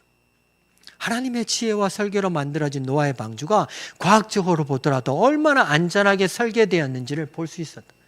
자, 그 안에 탄 사람이 얼마나 쾌적함을 느끼느냐 중요하다 그랬는데 이게 뭔가 하면 중력 가속도입니다. 중력 가속도. 여러분 배를 타고 낚시 가시거나 이러면 배가 빨리 달릴 때는 몰랐는데 서가지고 울렁울렁하면 이제 멀미하기 시작합니다. 그죠? 자, 그런데 사람이 가장 많이 타는 여객선을 설계하는 기준이 중력 가속도 G의 34% 내로 들어와야 된다는 게 지금 현행 성급 규정입니다. 자, 이게 설계 기준입니다. 자, 그런데 방주를 보니까 그곳에 반 정도 들어옵니다. 0.175G입니다. 17.5% 내로 들어옵니다. 자, 방주는 안에 탄 사람이 충분히 여객선 기준보다도 훨씬 더 쾌적함을 느낄 수 있는 기준이 되더라. 이해하시겠죠? 자, 그래서 제가 이 방주가 얼마나 현실성 있는 선박이냐. 자, 우리가 기상 관측사상 가장 높은 파도가 32m라고 그러는데 방주는 이론상으로 43m까지도 안전합니다. 놀랍죠? 제가 그래서 원래 제가 이거를 제 프로그램을 가지고 시뮬레이션 프로그램을 가지고 직접 오퍼레이션 하면서 여러분들한테 보내드리는데 오늘 그렇게 할 수가 없어서 제가 그것을 영상으로 만들어 왔습니다. 영상을 한번 시뮬레이션 영상을 한번 보시고 넘어가 보겠습니다. 한번 보시죠.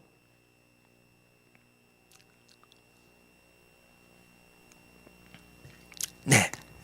자, 방주의 시뮬레이션 영상을 제가 실제로 제 컴퓨터에서 시뮬레이션 하는 것들을 보여드리는 겁니다. 보시면 왼쪽 위에 보시면 파도가 왼쪽 위에 보시면 랭스라 그래서 파도의 높이가 지금 그 밑에 하이트가 5m라고 되어 있죠. 5m.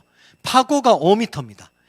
여러분 파도 높이가 5m라는 것은 여러분 오늘 일기예보 잘 들어보시면 파고가 5m 정도 되면 파랑주의보 내서 배가 운항을 못합니다. 그런데 5m에서 아까 안정했죠. 자, 파도를 지금 제가 임의로 26m 정도 올렸습니다. 파도 26m를 올려도 방주가 지금 여기에 스케일이 적어서 되게 빨리 왔다 갔다 하는 것 같은데 안에 탄산음이 충분히 쾌적함을 느낄 수가 있고, 그 다음에 복원성도 안정돼 있고, 그 다음에 구조적으로도 아까 제가 보여드린 것 같이 안정되게 돼 있습니다. 방주는 이렇게 이론상으로 43m까지도 안전합니다. 하나님의 지혜와 설계로 만들어진 노아의 방주가 이렇게 우리가 현대 과학적으로 보더라도 너무나 안전하게 설계되었다는 것이 정말 놀라운 일입니다. 놀라운 일입니다. 제가 지금 이렇게 말씀드리지만은 이건 정말 놀라운 거예요. 제가 하나 더 영상을 더 보여드릴까? 다음으로 한번 넘겨보시면, 네, 다음으로 한번, 자, 이 영상을 한번 보시면 좋을 것 같습니다. 자, 우리 아이들 캠프에서 방주 모델을 만들어서 이 세상에서 아마 노아 시대보다 더 큰 격변을 일으켜봤습니다. 이 당시에 엄청난 격변을 이 아이들에게 일으키라 그랬고, 방주가 어떻게 살아남는지를 우리 아이들하고 실험을 했습니다. 결국 1시간 동안 했는데 이 방주를 못 넘어뜨렸습니다. 놀랍죠? 네. 자, 그래서 우리 이 방주가 이런 엄청난 격변에서 살아남았다. 저희가 실험하는 장면이고요. 자, 우리 그 당시의 연구 결과가 국민일보 KBS에서 성경에만 나와 있는 우리 사실로 알고 있었는데 이게 과학적으로 입증됐다. 이렇게 여기 나왔죠. 한국일보에도 나오고, 그래서 대대적으로 매스컴에 보도된 적이 있습니다. 자, 그러면 요거 얘기하기 전에 제가 좀 설명드리고 싶은 것은 더 놀라운 사실이 하나 더 있습니다. 이것은 저자에게만 들을 수 있는 얘기가 있습니다. 보통 방주나 배가 위험한 것은 파도를 옆에서 받을 때 위험합니다. 파도를 옆에서 받으면 전복될 가능성이 되게 많은 거죠. 근데 가장 안전한 것은 파도를 정면에서 받을 때 가장 안전합니다. 그래서 근데 저희가 연구 결과들을 분석하다 보니까 방주가 아까 그냥 떠 있는 거라 그랬지 않습니까? 떠 있는데 방주가 파도가 치면 파도 방향을 틀려고 하는 성향을 가지고 있습니다. 자, 놀랍지 않습니까? 이건 무슨 말인가 하면 방주는 스스로 안전해지려고 하는 능력을 가지고 있다는 겁니다. 하나님의 지혜와 설계로 만들어진 노아의 방주가 얼마나 안전하게 설계되었는지를 정말 여러분들과 오늘 말씀을 나누는 겁니다. 정말 소름이 끼칠 정도로 놀라운 사실이었습니다. 그래서 제가 합동신학대학원 대학교에 구약을 전공하신 김준수 교수님과 제가 과학자인 제가 콜라보로 책을 쓴 게 있습니다. 역사적인, 신학적으로 노아홍수 사건이 역사적인 사건이었는지를 노아홍수 역사성에 대해서 교수님이 쓰시고, 제가 오늘 강의한 내용을 중심으로 해서 과학적으로 이 노아홍수 사건 방주에 대해서 풀어내는 그런 책들이 나와 있습니다. 혹시 관심이 있으시면 한번 보시면 좋을 것 같습니다. 여러분이 사서 보신다고 해서 저한테 돈이 오거나 이런 건 전혀 없습니다. 그건 맡기고요. 그냥 참고로 말씀을 드리는 겁니다. 자, 마지막 결론입니다. 노아홍수는 역사적인 사건, 전지구적인 격변이었다. 전지구적인 격변이었고 역사적인 사건이었다는 것들을 말씀을 드렸습니다. 이게 역사적인 사건이 아니면 소용이 없는 거죠. 자, 그런데 그때 만들어진 노아의 방주는 하나님의 지혜와 설계로 만들어진 엄청난 작품이었다는 것들을 제가 여러분들과 나누었습니다. 자, 여러분들 오늘 짧은 시간 제 강의를 들으셨는데, 자, 그런데 제가 오늘 거의 마지막 제 슬라이드입니다. 1980년에 미국 세인트 헬런이 폭발했죠. 하면서 이 세인트 헬런의 3분의 2가 날아가 버렸습니다. 이 날아가면서 이 세인트 헬런에 날아간 화산재가 그 주변에 엄청난 지층을 쌓아버립니다. 그 지층이 하루 만에 사람 키보다 더 큰 엄청난 지층을 쌓아버린 겁니다. 만일 그 세인트 헬런이 폭발한 것을 보지 못한 사람이라 그러면 그 지층을 이 정도 지층이면 오랫동안 쌓였겠네 이렇게 봤을 겁니다. 근데 그게 단 하루 만에. 그 다음에 이 스피릿 호스가 터져나가면서 캐년을 만들었는데, 계곡을 만들었는데 그게 단 하루 만에 그러니까 무슨 말인가 하면 오랜 시간이 필요한 게 아니라 역사적인 사건이 중요한 겁니다. 사건만 있으면, 이벤트만 있으면 충분히 일어날 수 있다는 것들을 분명히 현대에서도 우리가 볼 수 있었다는 것들을 오늘 말씀드리는 겁니다.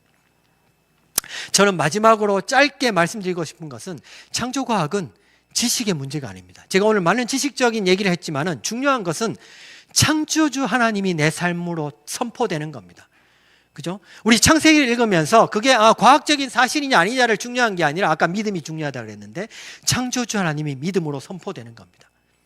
저는 온누리교회 장로로 있다고 그랬는데 이사야 43장 7절이 우리말 성경입니다. 저는 저희 교회는 우리말 성경을 하는데 다른 건 다 별론데 이거는 제가 우리말 성경이 최고입니다. 한번 읽어볼게요. 그들은 내 피부치들 내가 내 명예를 걸고 창조하고 만들고 지은 내 백성이다. 이렇게 하나님께서 내 명예를 걸고 너를 만들었다 그랬죠. 우린 그런 사람입니다. 시시하게 진화된 모델이 아니라 하나님께서 당신의 명예를 걸고 우리를 만들었다. 우린 그런 사람. 그렇기 때문에 우리가 왜 살아야 되는지, 내가 어떤 삶을 살아야 되는지, 내가 어떤 삶을 살아내야 되는지에 대해서 하나님은 우리에게 분명히 말씀하시고 있습니다. 저는 창조과학을 우리가 공부하는 중요한 이유는 내가 누구이고 내가 하나님 앞에서 어떤 비전을 가지고 있고 하나님이 나를 통해서 어떤 일들을 이루어 나가기를 원하시는지를 여러분들이 아셨으면 좋겠습니다. 그게 창조주를 아는 것이, 창조주가 내 아버지심을 고백하는 것이 창조신앙입니다. 오늘 그 창조주 하나님의 은혜가 우리 사랑하는 오늘 이 자리에 계신 모든 분들 가운데 넘쳤으면 좋겠습니다. 아멘. 아멘. 네, 제가 기도하겠습니다. 하나님 감사합니다. 주님의 창조주 되심을 선포합니다. 그 창조주가 우리 아버지 되심을 선포합니다. 얼마나 감사한지요. 내 삶이 떨리고 두렵고 하나님이 우리에게 허락하신 그 비전을 우리가 살아내는, 나를 통해 일할 놀라운 계획을 우리가 정말 이해하고 우리의 삶이 그분으로 인해서, 창조주로 인해서 기뻐하고 즐거워하는 놀라운 삶이 될 수 있도록 은혜 내려 주시옵소서. 주 창조주 하나님의 놀라신 은혜를 감사하고 존귀하신 예수 그리스도의 이름으로 기도드립니다. 아멘. 여러분, 우리 이경호 교수님의 강의를 우리는 함께 들었습니다. 이 교수님의 강의를 들으면서 이 교수님께서 방주 얘기만 해주신 것이 아니라 홍수 이전에 그 지구의 생태에 대하여도 얼마든지 지금 홍수가 일어나기 전에 굉장히 좀 장수라고 하는 그 900세까지 살고 있었던 이 장수가 가능했던 그런 지구 환경에 대해서도 좀 함께 말씀을 좀 잘 해주셨고요. 그 다음에 물이 그 땅 속에서도 있었지만 또 하늘에도 있었던 이 궁창에 있었던 궁창 위의 물들이 지구 환경을 지금 비 없이도 또 기후 변화 없이도 온 지구가 아주 살기에 안락했던 환경이었다라고 하는 것을 또 과학적으로도 좀 설명해 주셨고, 또 그것이 오늘날 그 극지방에서 나타나고 있는 그 남극과 북극 지방의 그 땅 속에 있는 그 열대 환경의 흔적들도 또 잘 말씀을 해 주셨습니다. 특히 이제 그 노아 방주의 그 전후 사정을 통해서 노아 방주가 과연 여러 가지 좀 의문이 있을 수 있는데 그 크기 또 동물들을 그 담을 수 있었을 정도의 크기였는가, 또 동물들이 과연 다 들어갈 수 있었는가, 그리고 또 동물들이 그 100일간 또 1년여 기간 동안 방주에서 정말 이렇게 정상적인 섭생 생활을 했을 때 거기에 가능했었는가에 대해서, 또 과연 그 복원이 험혹한 그 이 지금 홍수 환경을 견디면서 전복되지 않고 부러지지도 않고 또 이 활동할 수 있었는가, 이런 부분들에 대해서 하나하나 과학적으로 가능할 수 있다는 부분들을 잘 설명을 좀 해주고 계십니다. 특히 전 세계에서 처음으로 아마 선박의 안전성 기술에 관한 최고의 전문성을 가진 과학연구소에서 방주의 안전성을 처음으로 의뢰받아가지고 굉장히 저렴한 금액에 믿는 분들이 봉사적 차원에서 그 굉장히 과학적인 실험을 해서 이 방주가 그 홍수 이후에 그 격변의 환경을 견디면서도 이렇게 전복되지 않고 안전하게 살 수 있었던 굉장히 이런 것들이 과학적으로도 검증됐다라고 하는 부분들이 참 놀랍다 이런 생각이 들고요. 보건성, 구조 안전성 이런 부분에서 모두 1등이라기보다는 무엇이 구조 안전성이 1등일 때 오히려 보건성이 최하위로 떨어지는 그런 부분을 통해서 보건성, 구조 안전성이 가장 최고 수준으로 높으면서도 보건성이 최고 높으려면 현재 방주 사이즈 거기에서 조금이라도 벗어나는 순간 지금 안전성에 중대한 문제가 생긴다 라고 하는 것이 어떻게 우연의 일치일 수 있겠습니까? 참 하나님의 그 전지전능하신 지혜가 녹아져 있다라고 하는 부분이 방주의 그 300 규빗 지금 제가 잠깐만요. 잘 설명은 지금 저기 되지만 잠깐만요. 네. 크기를 보면은 300규빗 그다음에 50규빗, 30규빗 이러지거든요. 길이가 300, 높이 이렇게 너비가 50, 높이가 30. 요 350, 353 요 사이즈에 어떻게 그렇게 인간이 이것을 우연히 적었다면 이 방주의 안전성, 보건성 이런 부분들이 이렇게 될 수 있겠습니까? 참으로 심플하지만 정말 하나님의 놀라운 증거가 과학적으로 증명되고 있다 이렇게 확인이 됩니다. 그래서 많은 분들은 이제 이게 성경의 하나님 말씀으로 믿어지지 않는다 하더라도 오늘 이경호 교수님의 말씀을 통해서 혹시 과학을 믿는 분들이요. 과학적으로 이런 것이 광주의 저 단순한 사이즈에 이렇게 반영될 수 있을까라고 하는 여기 보시죠. 350, 30규빗. 여러분 저 숫자에 담긴 엄청난 보건성, 안전성, 이런 쾌적성 이런 거 모두 충족시킨다잖아요. 그리고 저 사이즈에 지구의 온갖 생물들을 다 넣어가지고 해도 된다잖아요. 그리고 거의 보시면 알겠지만 조명 저도 생각은 안 했지만 이제 조명과 계속 40일간 비 오면 사람들이 할 일이 뭐가 있겠어요. 활동 안 하고 신의 하나님의 전적인 능력뿐만 아니라 하나님이 거의 역사하지 않으셔도 잠밖에 잘 게 없는 거죠. 동물들이 거기 다 가지고 어두컴컴한 데서 지금 계속 비는 내리고 할 일이 뭐가 있겠어요. 햇빛도 없고. 그러니 동물들이 그냥 동면 상태에서 취해 있었다라고 하는 부분들이 얼마나 참 설명이 됩니까? 네. 이런 부분들 보시면서 인간을 넘어선다라고 하는 경외감을 느껴주시기 바라고 성경에는 이 노아의 방주 이외에 여러분 경외할 만한 내용들이 하나님만이 하실 수 있다라고 하는 내용들이 차고 넘칩니다. 차고 넘쳐요. 우와 이런 거죠. 근데 여러분 가장 중요한 기적이 뭘까요? 인간이 영원히 살 수 있다는 거예요. 900살을 살게 하신 하나님이 영원을 못 살리게 하시겠습니까? 우리 영원히 살고 싶으신 분이요. 그것이 비밀이 바로 성경에 있고 지금 영원 불멸의 옷을 입고 인간의 모습으로 우리 주 예수 그리스도가 먼저 우리가 앞으로 부활할 모습을 보이시며 부활하셨고 차원이 다른 하늘나라로 승천하셨으며 하늘보좌에 앉아서 지금도 온 우주를 다스리시며 심판의 그날까지 구원된 백성들을 모으고 있는 시기에 우리는 살고 있다라고 하는 이 성경의 메시지가 얼마나 우리에게 믿을 때에 소망이 되고 큰 기쁨이 되겠습니까?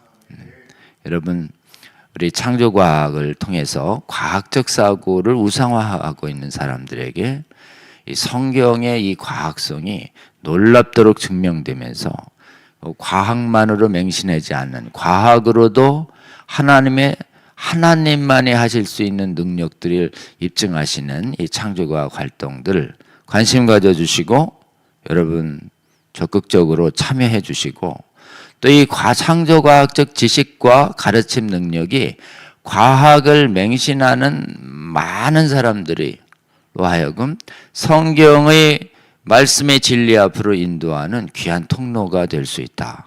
그래서 우리 창조과학회에 적극 가입해 주시고 후원해 주시고, 창조과학자들을 널리 특별히 진화론과 유물론에 물든 어린아이들을 위해서 교회에 수련회 할 때마다 창조과학자 강사님들을 적극 불러서 여러분 활용해 주시고, 또 이 강의를 들으시는 신학교 관계자 여러분, 신학교마다 꼭 창조과학 강좌를 개설해서 진화론에 물든 신학생들의 오염을 바로잡아 주시기를 간곡히 호소드리고, 현재 제가 졸업했던 합동신학교 안에는 창조과학회랑 연합활동으로 창조과학 변증연구소가 세워져 있고, 창조과학 강좌가 매 학기마다 선택 과목으로 개설되고 있습니다. 다른 신학교도 좀 해주시기를 간곡히 좀 부탁드리고, 한국에서 시작된 이 창조과학 강좌가 신학교에 개설되는 것이 전 세계로도 확산될 수 있도록 이 방송을 보고 계신 해외의 성도 여러분 힘써 주시기를 부탁을 드립니다. 네, 또 이제 몇 가지 광고를 드리겠습니다. 다음이요. 우리 한번 좀 같이 기도했으면 좋겠는데요.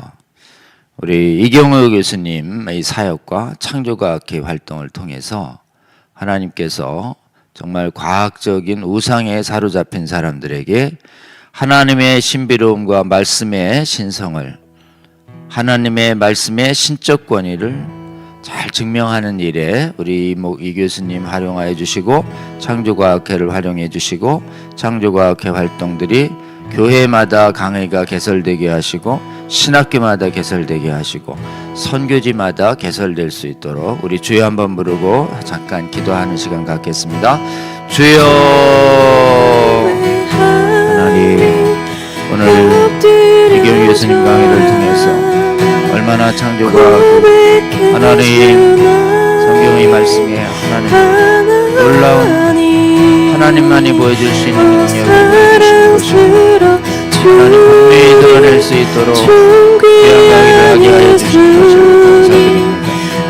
저희 인간의 아버지여 우연히 만들어낸 신화일 수도 없고 아버지 허구일 수도 없다라고 하는 것이 이 방주의 이 하나님이 사이대로 하나님이 만전상을 건너했을 때 나타나는 이 놀라운 능력, 주여 저희들이 보며 하나님의 놀라운 능력들을 노아의 홍수와 심판이 살아남은 아버지여 노아의 가족 이야기가 지금 아버지 재현되지도 않고 과학적으로 불가능해 보인다 하더라도 하나님 면밀히 연구할수록 이 모든 노아의 홍수 전의 세계관은 노아의 홍수 사건, 노아의 방주가 안전하게 아버지 8명의 가족들과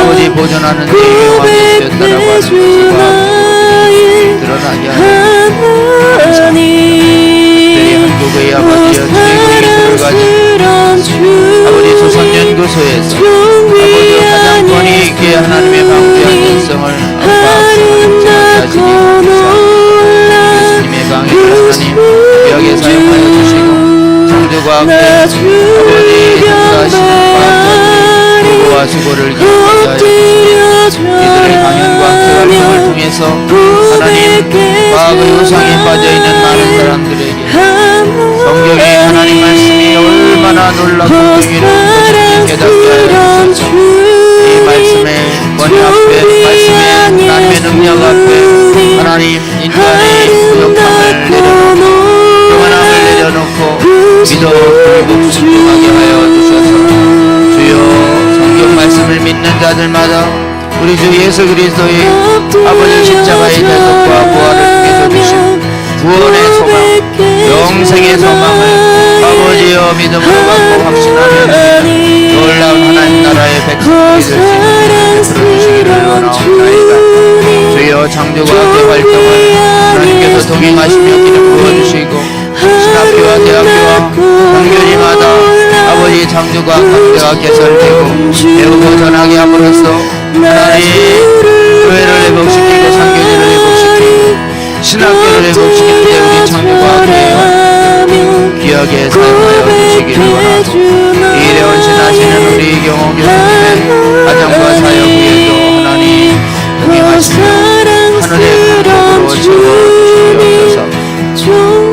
이 모든 말씀 우리 주 예수 그리스도 이름으로 기도합나이다. 아멘. 몇 가지 광고 말씀드립니다. 성수협 채널 공유운동 계속되고 있습니다.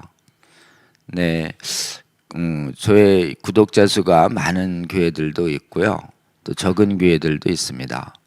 근데 여러분 적지만 정말 한 사람을 하나님이 어디서 세우실지 알 수가 없습니다.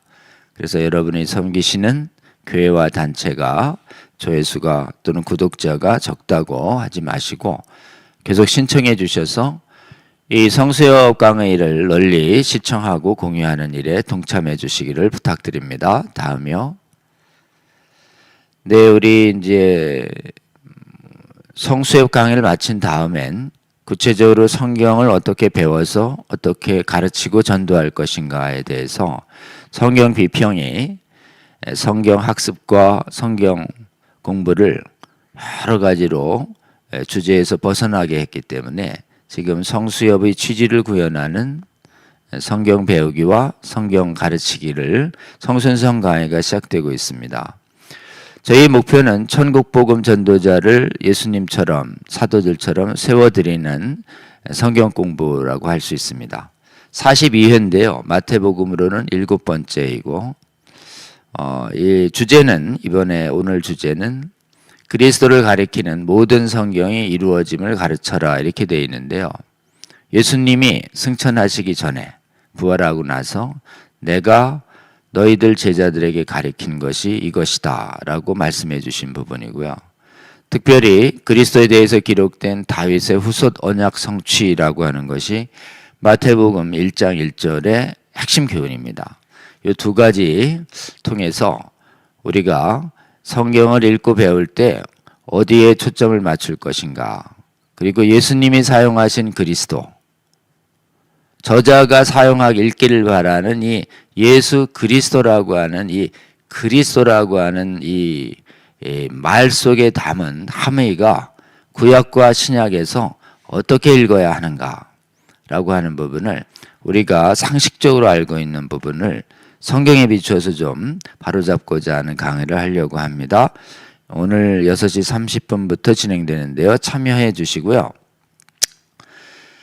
다음 주부터는 저희가 요 성순성 저녁 강의를 오후 강의로 이렇게 시간대를 바꾸기로 했습니다. 그래서 성수협은 오후 2시로, 성순성은 오후 4시 30분에서 6시 30분에 해서 저희 강좌도 이제 주간에 마치는 것으로 이렇게 바뀌었습니다. 그래서 조금 바뀌어서 현장에 오기 어려우신 분들한테는 약간 송구스럽지만 또 바뀌어서 좀 편하게 오실 수 있는 분들도 있는 것 같습니다.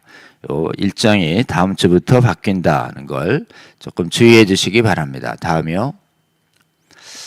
저희가 성수협 성수서 읽고서 그다음에 소그룹 모임들 합니다. 그래서 매주 목요일 5시에는 소그룹 모임을 현장에서도 하고 줌으로도 합니다. 여러분 함께 해주시기 바라고요. 다음이요. 저희가 그날은 또 산기도 합니다. 우리가 이제 지난주에요. 이제 설 연휴 이전에 우리 지금 성수협의 가장 큰 사역 중에 하나인데 신학생분들 주로 모여서 우리 성경의 신적 권위를 수호하는 사경회가 3일 열렸습니다. 저희 목표는 한 50명, 60명이었는데 하나님 은혜로 강사님들 포함해서 한 100여 명이 참여해 주시고 지금 많은 분들이 이렇게 참여해서 새롭게 배우게 되고 또 신학교의 심각한 상황도 같이 들으면서 우리가 신학교의 수호와 교회와 선교지 회복을 위하여 우리가 헌신하는 활동이 필요하겠다라고 다들 마지막 모든 성경의 신적권이 수호, 예수병사 서약서라고 하는 것을 우리가 서약하자 이렇게 했는데 지금 참여자 대부분들이 지금 서약해주고 계시고 있고 또 다 참석하기 어려운 분들이 온라인으로 활로하면서도 계속 참여를 해주고 계십니다. 후원해 주시고 참여해 주신 여러분 감사하고요. 더 좀 열어달라는 좀 요청들이 많아가지고 저희도 1년에 한 번만 하려고 하다가 방학 때마다는 좀 해야 한다는 부담이 생겨서 2회 사경회도 8월 18일부터 또 한 4일간 열기로 잠정적으로 결정하고 준비 중에 있습니다. 여러분 이 사경회 활동 관심 가져주시길 바라고 2회 사경회는 초청 대상이 신학교 지금 참여하신 분들이 한 14개 학교가 참여해 주셨는데요. 주요 대학교의 기독학생회, 선교단체의 기독학생들도 2기 때는 초청을 해서 선교단체의 자유주의화가 심각합니다. 신학교만 위해서 기도해 주시는 것이 아니라 여러분 대학교의 선교단체 간사님이 자유주의자면 애들 다 베립니다. 지금 막 멀쩡한 대학생들 데려다가 성경 못 믿게 하는 선교단체 간사들이 있다는 거 아십니까 여러분? 그러니까 선교단체의 수호와 회복을 위해서도 기도해 주시고 혹시 이 방송을 들으시는 분들 중에서 여러분 대학교의 간사가 성경을 못 믿게 선교단체를 인도하고 있다. 고통받지 마시고 성수협에 연락하셔서 같이 선교단체가 회복되는 일에 동역해 주시기를 주님의 이름으로 권면하고 싶습니다. 다음이요. 네, 다음에 이제 그 연휴 이어서 이렇게 우리 다음번 강의는 유대인 선교에 앞장서셨던 우리 박계원 선교사님이라고 계십니다. 영국에서 오래 유대인들이 선교에 헌신하는 교회에 담임 목사로도 하고 계시고 또 저희가 미국에 영국에 갔을 때 대영제국 박물관을 투어할 때 대영제국 박물관에 있었던 여러 가지 고고학적 증거들이 성경의 완전무를 증명하고 있다는 거 아주 탁월하게 설명해 주신 또 이렇게 목사님이시기도 합니다. 저희가 한국에 오셨을 때 저희가 강의를 이렇게 녹화해 둔 것이 있는데 다음번 저희가 다시 한번 좀 들어보면서요. 우리 지금 유대인에 관한 유대인 전도에 그리고 또 유대인에 관한 성경적인 그런 부분에 대한 신학에 아주 정통하신 분이 어떻게 자유주의가 완전히 지배하고 있는 이런 영국에서 성경의 신적 권위를 가지고 영국인도 선교하고 그 선교가 어렵다는 유대인도 선교하고 있는지 부분에 관한 경험과 더불어 우리 주제 강의가 준비됐습니다. 복음서는 과연 예수님의 신성을 주장하는가가 주제입니다. 왜 그러냐면 예수님의 신성 부정이 자유주의자들의 가장 핵심 타겟이기 때문에 그렇습니다.